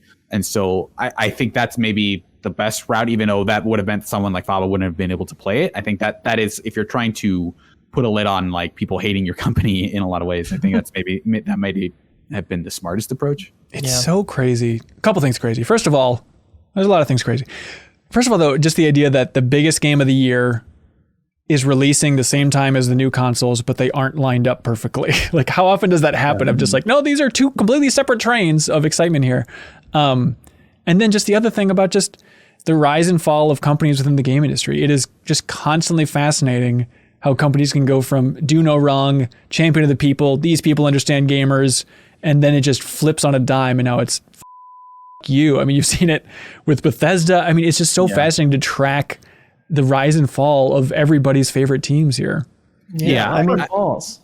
Yeah, it definitely feels like to me, even around like when they released Witcher 3, and maybe it's maybe a little harder to see now, but it definitely felt like CDPR was like kind of like a company that was punching above its weight class. Yeah. Of like, oh, okay, I don't know that they could pull off an open world Witcher game because like all those the previous Witcher games were pretty limited in scope compared to Witcher 3, and it felt like, oh wow, they actually did it. Like this kind of like scrappy, like not like indie, but like smaller company was able to do this. And so now I think the expectations, I'm not sure like what that trajectory was like, but it definitely felt like the expectations for this game kind of outpaced what I think they were able to pull off at this point. Yeah, and I mean, I visited CD Projekt Red in Poland in 2013. Yeah, because it's a fun fact. I was there at the studio for the Witcher 3 cover story for Game Informer the day that the first teaser trailer for Cyberpunk dropped. So we got to watch it like before it launched, the day before and stuff, which was very cool. So it's a nice timestamp here. But like they have the company motto, and it's, exemplified in this huge banner right at the start and the entrance to the studio, just as like CD Projekt Red, we are rebels, like for that underdog, mentality that was very much their mode back then. And I'm sure they still consider themselves the underdog. And I guess just being a big indie at this point, they still kind of fit that mentality. But certainly people have been saying, hey, you've had a lot of success with Witcher 3 and you're talking a big game with this game, and to release it like this certainly hurts. There's definitely like, I feel a little bit of like, well, okay, you're in the big leagues now, and this is what that looks like. And it does like, this initial kind of period makes me think like, oh, maybe they weren't ready for this kind of level of like scrutiny and prestige in like that sense of like being like, oh, CDP up there is up there with like, some of the biggest publishers and game developers in the world in terms of scale. Well, now aren't they? I mean, you look at like Bethesda releasing games this way, EA releasing plenty of games this way. It just seems like to be at this scale, this is almost a standard. Sure, but I also think that this is kind of their first experience with like, okay, we released a game that people hate. Like, I think that they are more affected by this than I think Bethesda would at this point, because they have less experience with like that kind of backlash, maybe. Yeah, could be. I like how they have a note in the call vehicle option in the game. Have you seen this where it's like, this feature is in beta? Like, in the fiction of the world, it's like calling your cars in beta. So if it runs over some people, we can't be held accountable for it. So clearly that was just like, well, this tech is a nightmare. So just put some disclaimer in there. It might drive through buildings. Mark Sharon says, oh, my poor base PS4 didn't sign up for all of this. I'm actually really enjoying the game, but the performance is horrendous to the point that I'm not sure if it ever actually runs quote unquote well. And I believe some of the visual glitches are narrative based, but it's really hard to tell which ones those are. So I've just started writing all of the bugs to V's messed up ocular system. You do what you got to do, Mark. But yeah, just in terms of, we had a poll on Twitter before the game came out, I think right when reviews hit, just asking, were you aware that this game is not releasing on next-gen consoles? And 30% of the MinnMax show followers on Twitter were not aware of that. And like, that is a hardcore crowd. And for 30% of them to be confused. But I just think of like, I was talking with my friends in Slack about the game, and one of them just got a PS4. And they're talking about Cyberpunk, and he's like, oh, I guess I'll have to pick that up. And I was like, no, don't do that on your PS4. And he's like, what are you talking about? Like, this is the system it was designed for, right? And I was like, yes, but it's just such a stupid, silly, weird way to have to explain it. Like, yeah, it was designed for that console, but you cannot buy it for that console. It's not going to be good. Yeah, and I think they also... Didn't you hear, Hanson, though? Like, all these games are going to be backwards compatible with... It doesn't matter if you have an Xbox One or an Xbox One X, because they all run all the same games. So. Perfect. I hadn't thought about that. I think I wasn't like... Cyberpunk was like one of the first titles that they mentioned smart delivery on, right? And I think that kind of implicitly made people expect that, like, yeah, it'll come out for Series X and Xbox One effectively on the same day, and then like the game will just choose it for you, right? But like, I think that kind of obfuscated the point of like, no, that Series X version isn't going to release on launch. Right. We have a couple heroes. I was looking forward to hearing from these people, and they've written in. Gerardo writes in and says, I'm playing on Stadia. And it's as stable as everyone says. I have a 100 megabyte internet connection. It's maybe blurrier than people want to admit on Chrome PC. I haven't tried the Chromecast setup they recommended. By the way, don't turn on the auto dismantle perk. I heard on a GameSpot podcast it turns some pretty expensive stuff into parts. All right. Oh, Very specific. Also, Emmanuel Arias writes in and says, I've been playing on Stadia and I've had 0 issues. The game feels great. So I saw some people just saying that the Stadia version is secretly the best version to play, which that's a good get. You can make a pretty good case for that. I think I remember saying on a podcast earlier that it's like this is the time when Stadia should just be everywhere. Like you can't get a PS5, you can't get a Series X. Like if you play Cyberpunk, it runs like trash unless you have like a good PC. So I think this would be the time for Stadia to be like, hey, you want to play the biggest game of the year? Like only on Stadia. They're trying to market it. It is absolutely, you're right. Like you could not have more things lined up perfectly for your success than right now with Stadia. Like if it doesn't break now, Google needs to pull a Deshaun on it, if you know what I mean. Bring up a title screen, if you know what I'm talking about. Yeah. Musky Goron says, I'm playing the PS4 version on PlayStation 5 and it's running pretty good.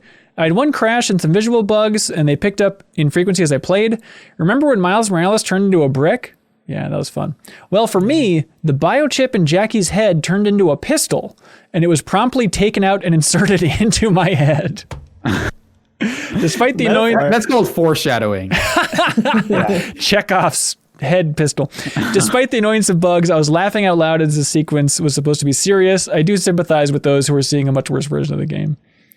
On a lighter note, I do love when they insert the little chips in their heads. Like I love that kind of like SD card pop in, pop out, like push it in a little way for it to pop out all the way. Like that's so fun.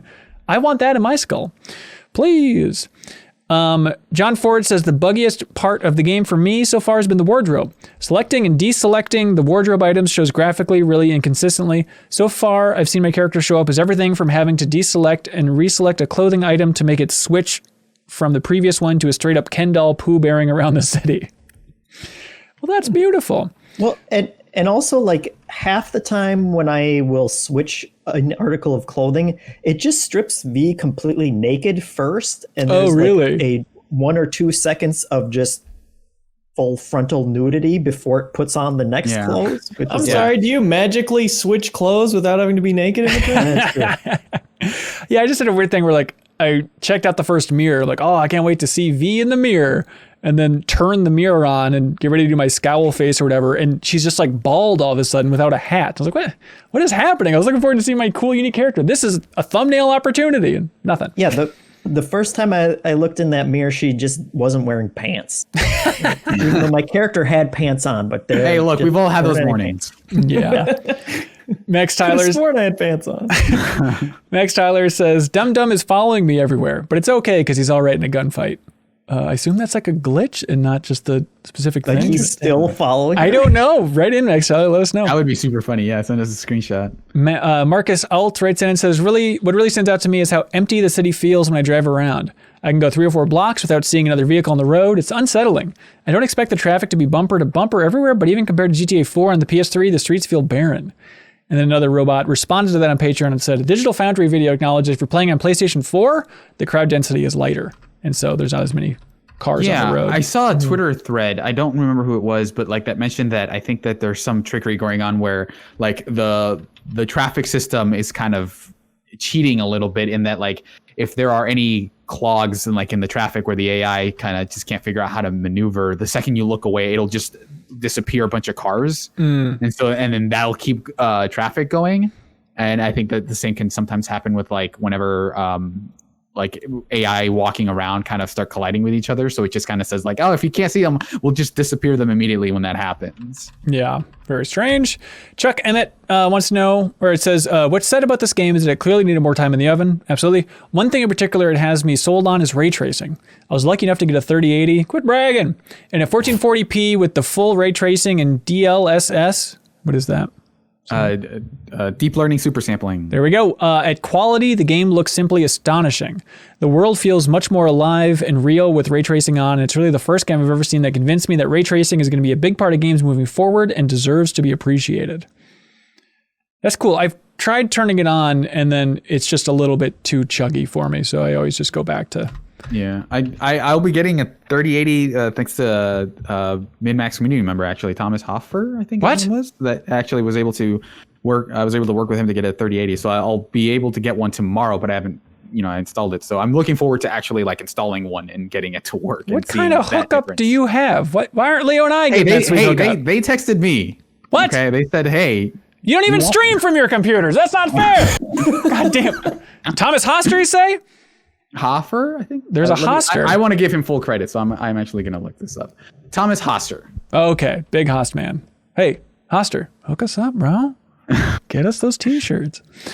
Anyways, Nick Wright drops a coin on the ground. And Nick Wright writes in and says, has anybody figured out why you can customize your character's genitals? I've taken my pants off and it's full frontal in the menu, but in the world, your dude's in his boxers. You don't see anything in the hard R-rated scenes either. Was it all just a publicity stunt? I think you're going to get into this earlier, Jeff, but yeah, why ultimately? It's weird that I ended up like just choosing going boxer briefs the entire time because people were saying that there were some major clipping issus with the ding-a-ling. Yeah, for me, I was like, well, I'm capturing my gameplay, so I probably shouldn't have nipples or anything. Danielle you got rid of your nipples? You're like, no nipples on my character. That's right. Daniela Van Pelt writes in and says, first off, not having a pronoun option is absurd. Even the recent Call of Duties have had that as an option. That's an interesting point of comparison. Then I've heard disappointment from some black friends that there are more pubic hair options than black hair options. Jesus. Not to mention there are multiple penis options and only one vagina option. Overall, it just seems like they didn't prioritize features properly and cared more about making big marketing statements than they seem to be very superficial so far. Definitely going to reach out with more thoughts about minority representation as we get further in this game, but so far I'm disappointed, especially from a gender sexuality lens. Thanks for writing in, Danielle. Yeah, we definitely touched on that earlier. Of like, it feels like someone who doesn't understand gender's idea of what gender means. Of just like, yeah, if you want to be really inclusive about gender, it just means having a bunch of genitalia, right? Like that's what that looks like. Yeah. Think Clint is a new Patreon supporter. Thank you, Think. He submits a comment saying, one thing I've noticed, the African American community culture is almost non-existent in the city. Nearly every black NPC I've come across has a foreign accent or none at all. It feels odd for a U.S. West Coast city. A bit of the European roots of CD Projekt Red bleeding through. That's interesting. Yeah, I still feel early enough where I don't really have a good sense of the lay of the land here. Yeah, I think that like Dexter Deshawn is obviously like the most prominent black character so far, and I think I want to say like don't they mention that he's like allied with the Voodoo Boys, which is supposed to be like a more Haitian coded gang, right? I don't know if I got that, but could be. But that seems to be the biggest black presence is that the Voodoo Boys, right? Which is not necessarily like it's a specific form of black culture and not like black culture in the U.S. at large. Right, but I think he's talking about like, oh, I want like that L.A. Right. Yeah. Yeah. Also, just I mean, there's not much American culture bleeding through at all, really. Would you say? I mean, there's a little bit of like L.A. In terms of like the architecture and a lot of like the way that, you know, a lot of the architecture is kind of seeping into the cyberpunk. But I think, I guess it's hard to like, we're all American, so it's hard to say like how much of this is specifically American versus European. Mm-hmm. So, but yeah, I think it's maybe just more about the lack of like multiple black characters that have their own personality and not coded in, you know, other nations and stuff. Yeah. Leo stores our American culture. That's true. Leo, as a comedy expert, did you also take a pause when they made a reference to sucking a bag of dicks in this game? Which is like, I think that's a Louis C.K. thing. Like, that's interesting that's still slipping in there. Yeah. All right. Joseph Dowdy says, one minor detail I really love in the game is when the subtitles change when someone's speaking in a different language. Yeah, it is. Yeah. I mean, maybe you've seen it in other games before, but still is always fun to watch that shift over. At times, when Jackie's speaking, it does feel a little bit like MacGruber when he says, "You're loco, man." Then it just like translates that one thing on the screen. More thoughts. Rich McLaughlin says, I like how terminals will sometimes have spam email. I don't recall seeing that in a game before. Plus, the way they mock the creative spelling to sidestep spam filters is quite comical. I feel like this wasn't this in Deus Ex? I think so. They'll just have like those weird like, you know, emails. But I don't remember too much about that game. So it seems like there's more of them in this game, oddly. I don't know if they're making a statement with that. Nick Reed says, I was skeptical about first person only because I was skeptical about first person only, but now I can say that this game benefits from it greatly. Yeah, do you remember how many people were enraged that it wasn't going to be third person? Anyways, the zoomed in perspective of all the crazy hardware and people's faces really goes a long way. The scene with Maelstrom specifically, when the leader stomps out and puts a gun in your face and all the music gets all tense, chef's kiss. Mwah. Agreed. I love zooming in with your eye. Yep. I love that you can do that. I don't know what it is on console, but on PC, you can right click to zoom in and then scroll to zoom in even more. And that feels like, that's a cool little, I feel like a cyber guy type of feature. Cyber guy. You do miss out on the ability to see your character, but like you can kind of look down and see what you're wearing, and also like most of the clothes I've been wearing made me look pretty dumb. So I guess I don't mind it too much. Yeah. Joe Halaska says, I was in some random house during a side quest and there was a magazine on the table. Most in-game magazines look generic. I was impressed that somewhere in the back of my mind, I saw this particular magazine and immediately recognized it as one of those trashy celebrity magazines you see in the grocery store checkout aisle. And sure enough, going back to look at it, that's exactly what it was. Down to the style of the cover layout from one of those magazines. This level of detail is absurd and it seems to be a small, isolated example of the crazy detail that is found throughout the entire game world. Yeah, I don't know if you all saw this anywhere, but starting as a corpo, you can look in your desk drawer and they have a retro gaming magazine and The Witcher 3 is in it. It's like Witcher 3 on the cover, which is fun. But then it made me really second guess everything because it's like, well, it's an alternate history because seeing like the tech from Johnny Silverhand's world in 2020. So when did Witcher 3 release in this world? I want answers. Do you guys have answers? They don't care. They don't care. Ubisoft does this all the time. They just put an assassin in Far Cry for no reason. Although it does remind me that I think people were saying that Ciri is supposed to make some sort of appearance. I don't know if it's in world or like as a character or if it's like a thing. Because they mention in Witcher 3 that she goes to some futuristic world or whatever. And people were heavily implying that it's like, oh, maybe she visited the Cyberpunk world. So I wonder if that Easter egg is as in-depth as I'd like it to be. Oh, that's interesting. Ryan Pretz says, the articles I find around the world are quite good and they're fast to read, so you don't really feel like you're leaving the task at hand to read a short story. That being said, did you guys find the release announcement of No Life 3?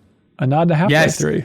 Yes, I did find it. I didn't find the release announcement. I found the review. Okay, that's maybe No what it was. Life 3. Yeah. And how did it do? And I think they mentioned like, oh yeah, this is the game you've been waiting 50 years for. That's fun. Simon M says 2077, more like 2177. Do you think in 50 years we'll actually have any of these upgrades? I feel like it's way off. Yeah, I don't think we'll ever reach a point where you have the equivalent of a SATA cable coming out of your wrist. But I think you can see the path for like optics and stuff, not necessarily like replacement eyes, but things that enhance your vision. Yeah, maybe. and I think this is like we talked about. This is the cyberpunk mold, which is what a look from the 80s into the future. So it's already that alternate history. It's not trying to predict that 2077. This is what we'll have. Yeah. Come on, grow up. No. Beefcake submits a comment on Patreon saying, extra large burritos and vending machines every 20 feet? If this is the future, count me in. Hell yeah, Beefcake. Those burritos. At any cost. They really are everywhere. I don't know if it's commentary or if it's just looping assets and repeating assets, but like, Jesus Christ, there's a lot of burritos everywhere. It's commentary. You'll get it. Oh, Keep looking at them. All right. Hanson, did anyone write in complaining that you can't play any of the arcade games? No. Do you want to write in right now? BS. Yeah, that's outrageous. Design your games. Come on. The pachinko machines? I went to a underground pachinko parlor. You can't play those games. Come on.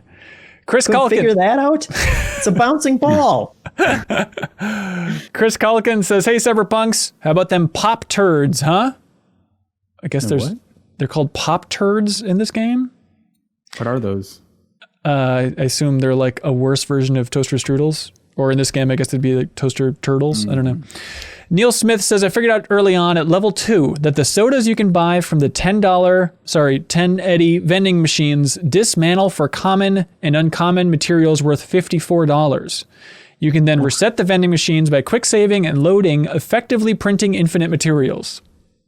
Oh man, that That's a really cool trick. I should do that. Yeah, who are you, Barry from Punch Drunk Love? I also realized that like one of the things that they just don't explain to you is the way that like a lot of the sodas and stuff, the drinks you find basically act as like the Witcher's this game's version of like the Witcher prep system, where you can go before you go into combat. If you know that it's coming, you can drink a bunch of soda and it'll give you these temporary buffs to like health regen and stamina and stuff. And so you can go into battle basically charged up for that encounter.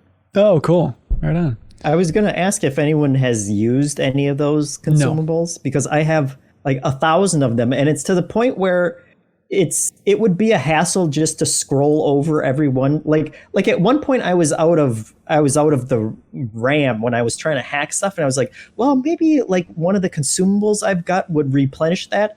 And like I got like 4 rows down, and it was just like, all right, I give up, because it's like there are so many of them, and just trying to read the description to figure out what the buff is for each one of them. Yeah, and I think a lot of those are duplicates where it's like, oh, here's this soda and then this soda, but they have the same effect. So that just means you get a bunch of clutter in your inventory. But I'm going to break all those down now for parts. There we go. Strange Sloth says, I'm a huge fan of The Office. Did any of you catch the Easter egg? I think the mission is called Big in Japan. I did not catch that. Somebody wrote it as well about, actually several people, about there is a Demolition Man reference in one of the bathrooms where they have 3 shells. I didn't remember that bit, but do you remember this bit from Demolition Man? Yeah, they referenced that multiple times in it because like Sylvester Stallone doesn't know what the 3 shells are for. It must be for like that's like how you wash your ass in the future or something. Yeah, like I went and found this clip because all I remember is the sex hat from Demolition Man because I saw it as a kid and I was like, sex hat? What? But yeah, so the joke is Sylvester Stallone obviously is a cop from the past, gets thawed out in the future, and then he tries to use the bathroom. He's like, hey, you're out of toilet paper. And they're like, paper? And then it's Rob Schneider. He's like, this guy doesn't know how to use the 3 seashells, which is just funny, stupid sci-fi. Just 3 seashells is how you wipe your butt in the future. Anyways, Justin Hughes writes in, not about seashells, and asks, is it ironic that the radio station The Dirge is the best one? Reference to Dirge of Cerberus, ladies and gentlemen.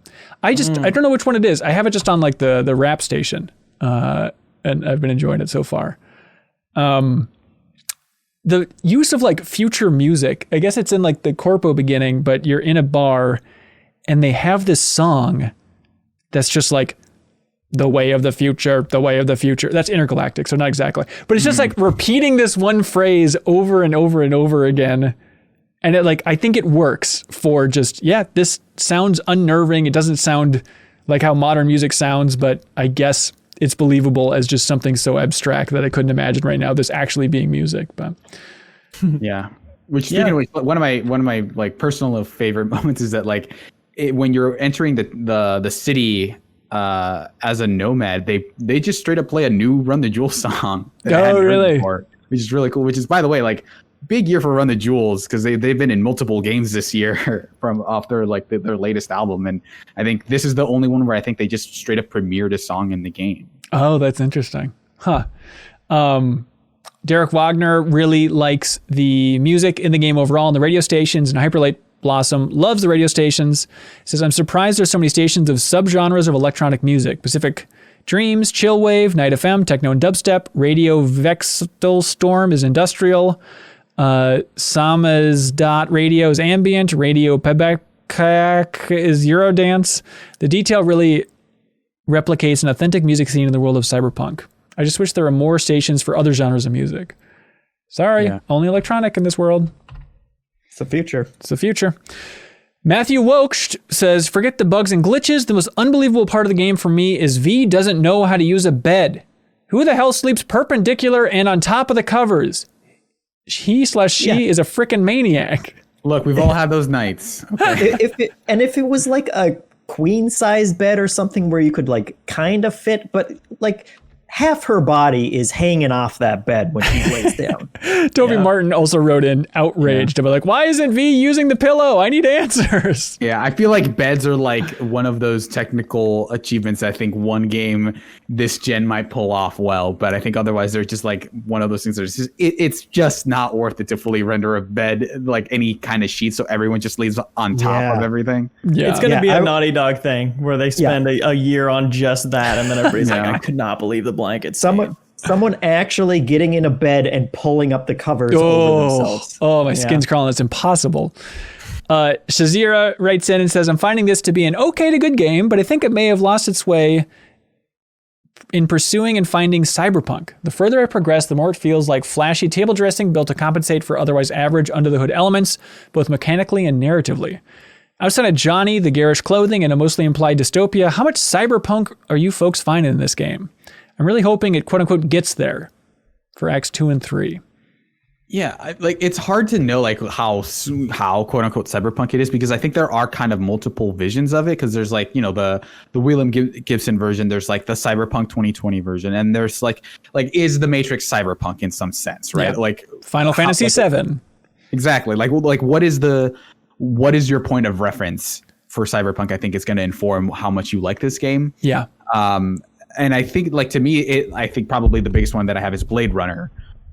So it feels like, okay, when it comes to like, like Hanson, you mentioned like, you know, here's the big billboard of like, you know, a giant kind of like Japanese face. And here's like, you know, a lot of other cultures seeping into this one city. I think it does okay by that. But I am like Shasir said, I think it is a lot of like set dressing of like, oh, this looks like it's adapting a lot of the look of Cyberpunk, but I'm not sure it's maybe taking away a lot of the themes from it. Yeah. Mm-hmm. Justin Ray, I took this exact note, and so I love that Justin Ray submitted it saying, my God, I would have loved this game when I was 13. I think the same thing. Like if I experienced this game when I was 13, it would be my favorite game of all time. Like having this level of maturity and just like a little bit of like, oh, there's just nudity and swearing. It's this world to explore. I mean, obviously this game is breaking all sorts of sales records, but I always just think from that perspective, this would be the coolest game ever. Mm-hmm. Which means it's going to be the coolest game ever for an entire generation, probably.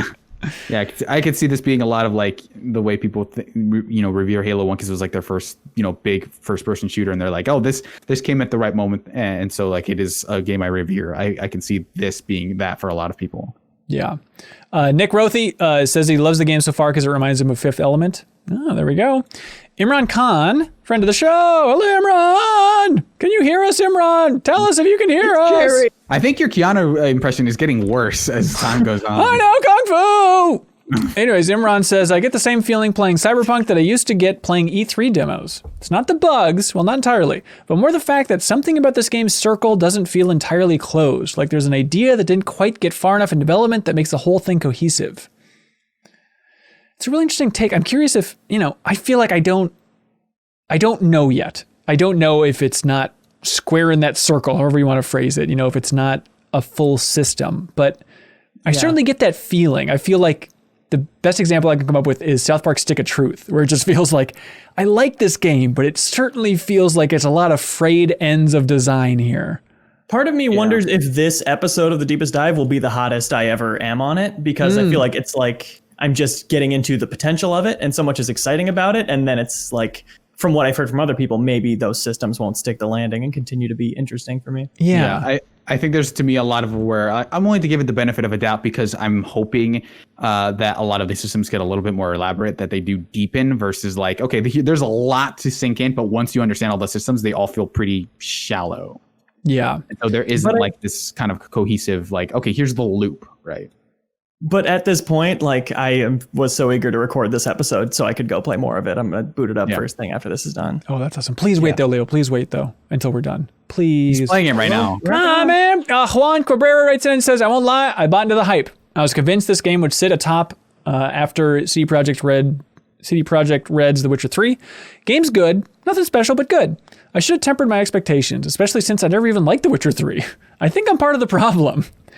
Yeah. There's certainly a snowball effect of hype rolling with this game, even kind of detached from what they've shown. I feel like hype can get detached from the gameplay they've presented. It's always nice to go back, look at the gameplay they showed like that.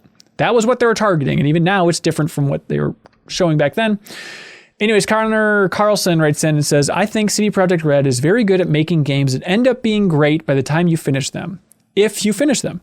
Witcher 3 was like this, and to me, that was a game that's better than the sum of its parts, because in the ending, it's the totality of its scale, along with the bevy of systems at your disposal, that really has an impact. I think that's true of The Witcher 3. I also think that they've been pretty good about making smaller scale games, because I think I liked The Witcher 2 a lot. I think more than most people. And that was a game that was definitely a lot smaller. But like here, I think I wasn't so into like the mechanical aspects of The Witcher 3. I don't think, like, besides like the idea of like, oh, they made like the standard bearing open world game. Like the combat was like fine, but it wasn't like the thing you came to that game for. Like mechanically, it wasn't like the most interesting or like deep game, but it's just how they put all the quests together and things like that made it shine narratively. So to some degree, I'm not entirely sure where all the hype about like this is going to redefine video games hype for this game came from. Yep. That's a good question. Where did it come from? Leo, you're plugged into the internet like a regular Johnny Silverhand. Where did that come from? Come from them? I mean, big promises from the developer. I think it's easy for people to run with stuff when they've mostly just heard about it and haven't really seen gameplay. I think that's what tends to happen a lot. For me, it's like the perfect level of hype would have been, hey, this is like Fallout New Vegas, but in a big, cool city. Yeah, because that's what it turned out to be, which I didn't expect, and that's what I love about it. Yeah, and yeah. I think on some scale, like them having like what people considered like one of the greatest games of the last generation, for them to say like, well, yeah, that's what we're making. Like, but it was kind of like we're doing this kind of like I said, punching above our weight class. The idea that it was like, okay, well now we have to make something much larger and more ambitious, when they kind of just maybe wanted to make that like a Fallout New Vegas, I think is maybe what kind of bit them in the ass a little bit.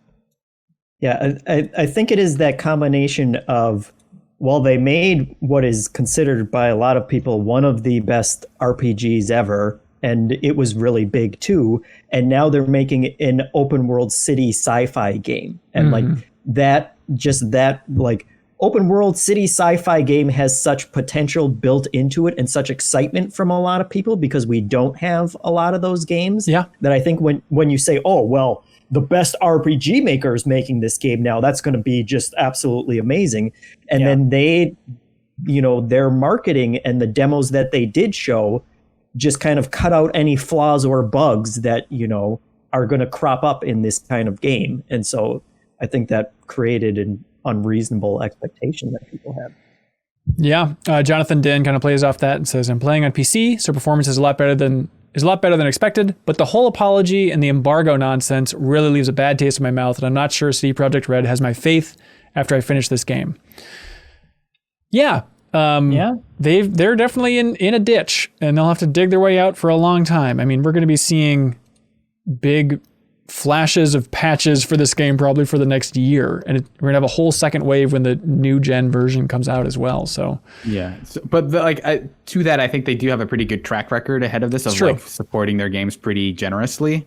So I'm hoping that a year from now, at least if nothing else, that the bugs are mostly ironed out, and a lot of kind of like the structural stuff is maybe a little smoothed out. Yeah. Hey Leo, you know what that sound is? What's that? That's the sound of scraping the bottom of the comment bucket, everybody.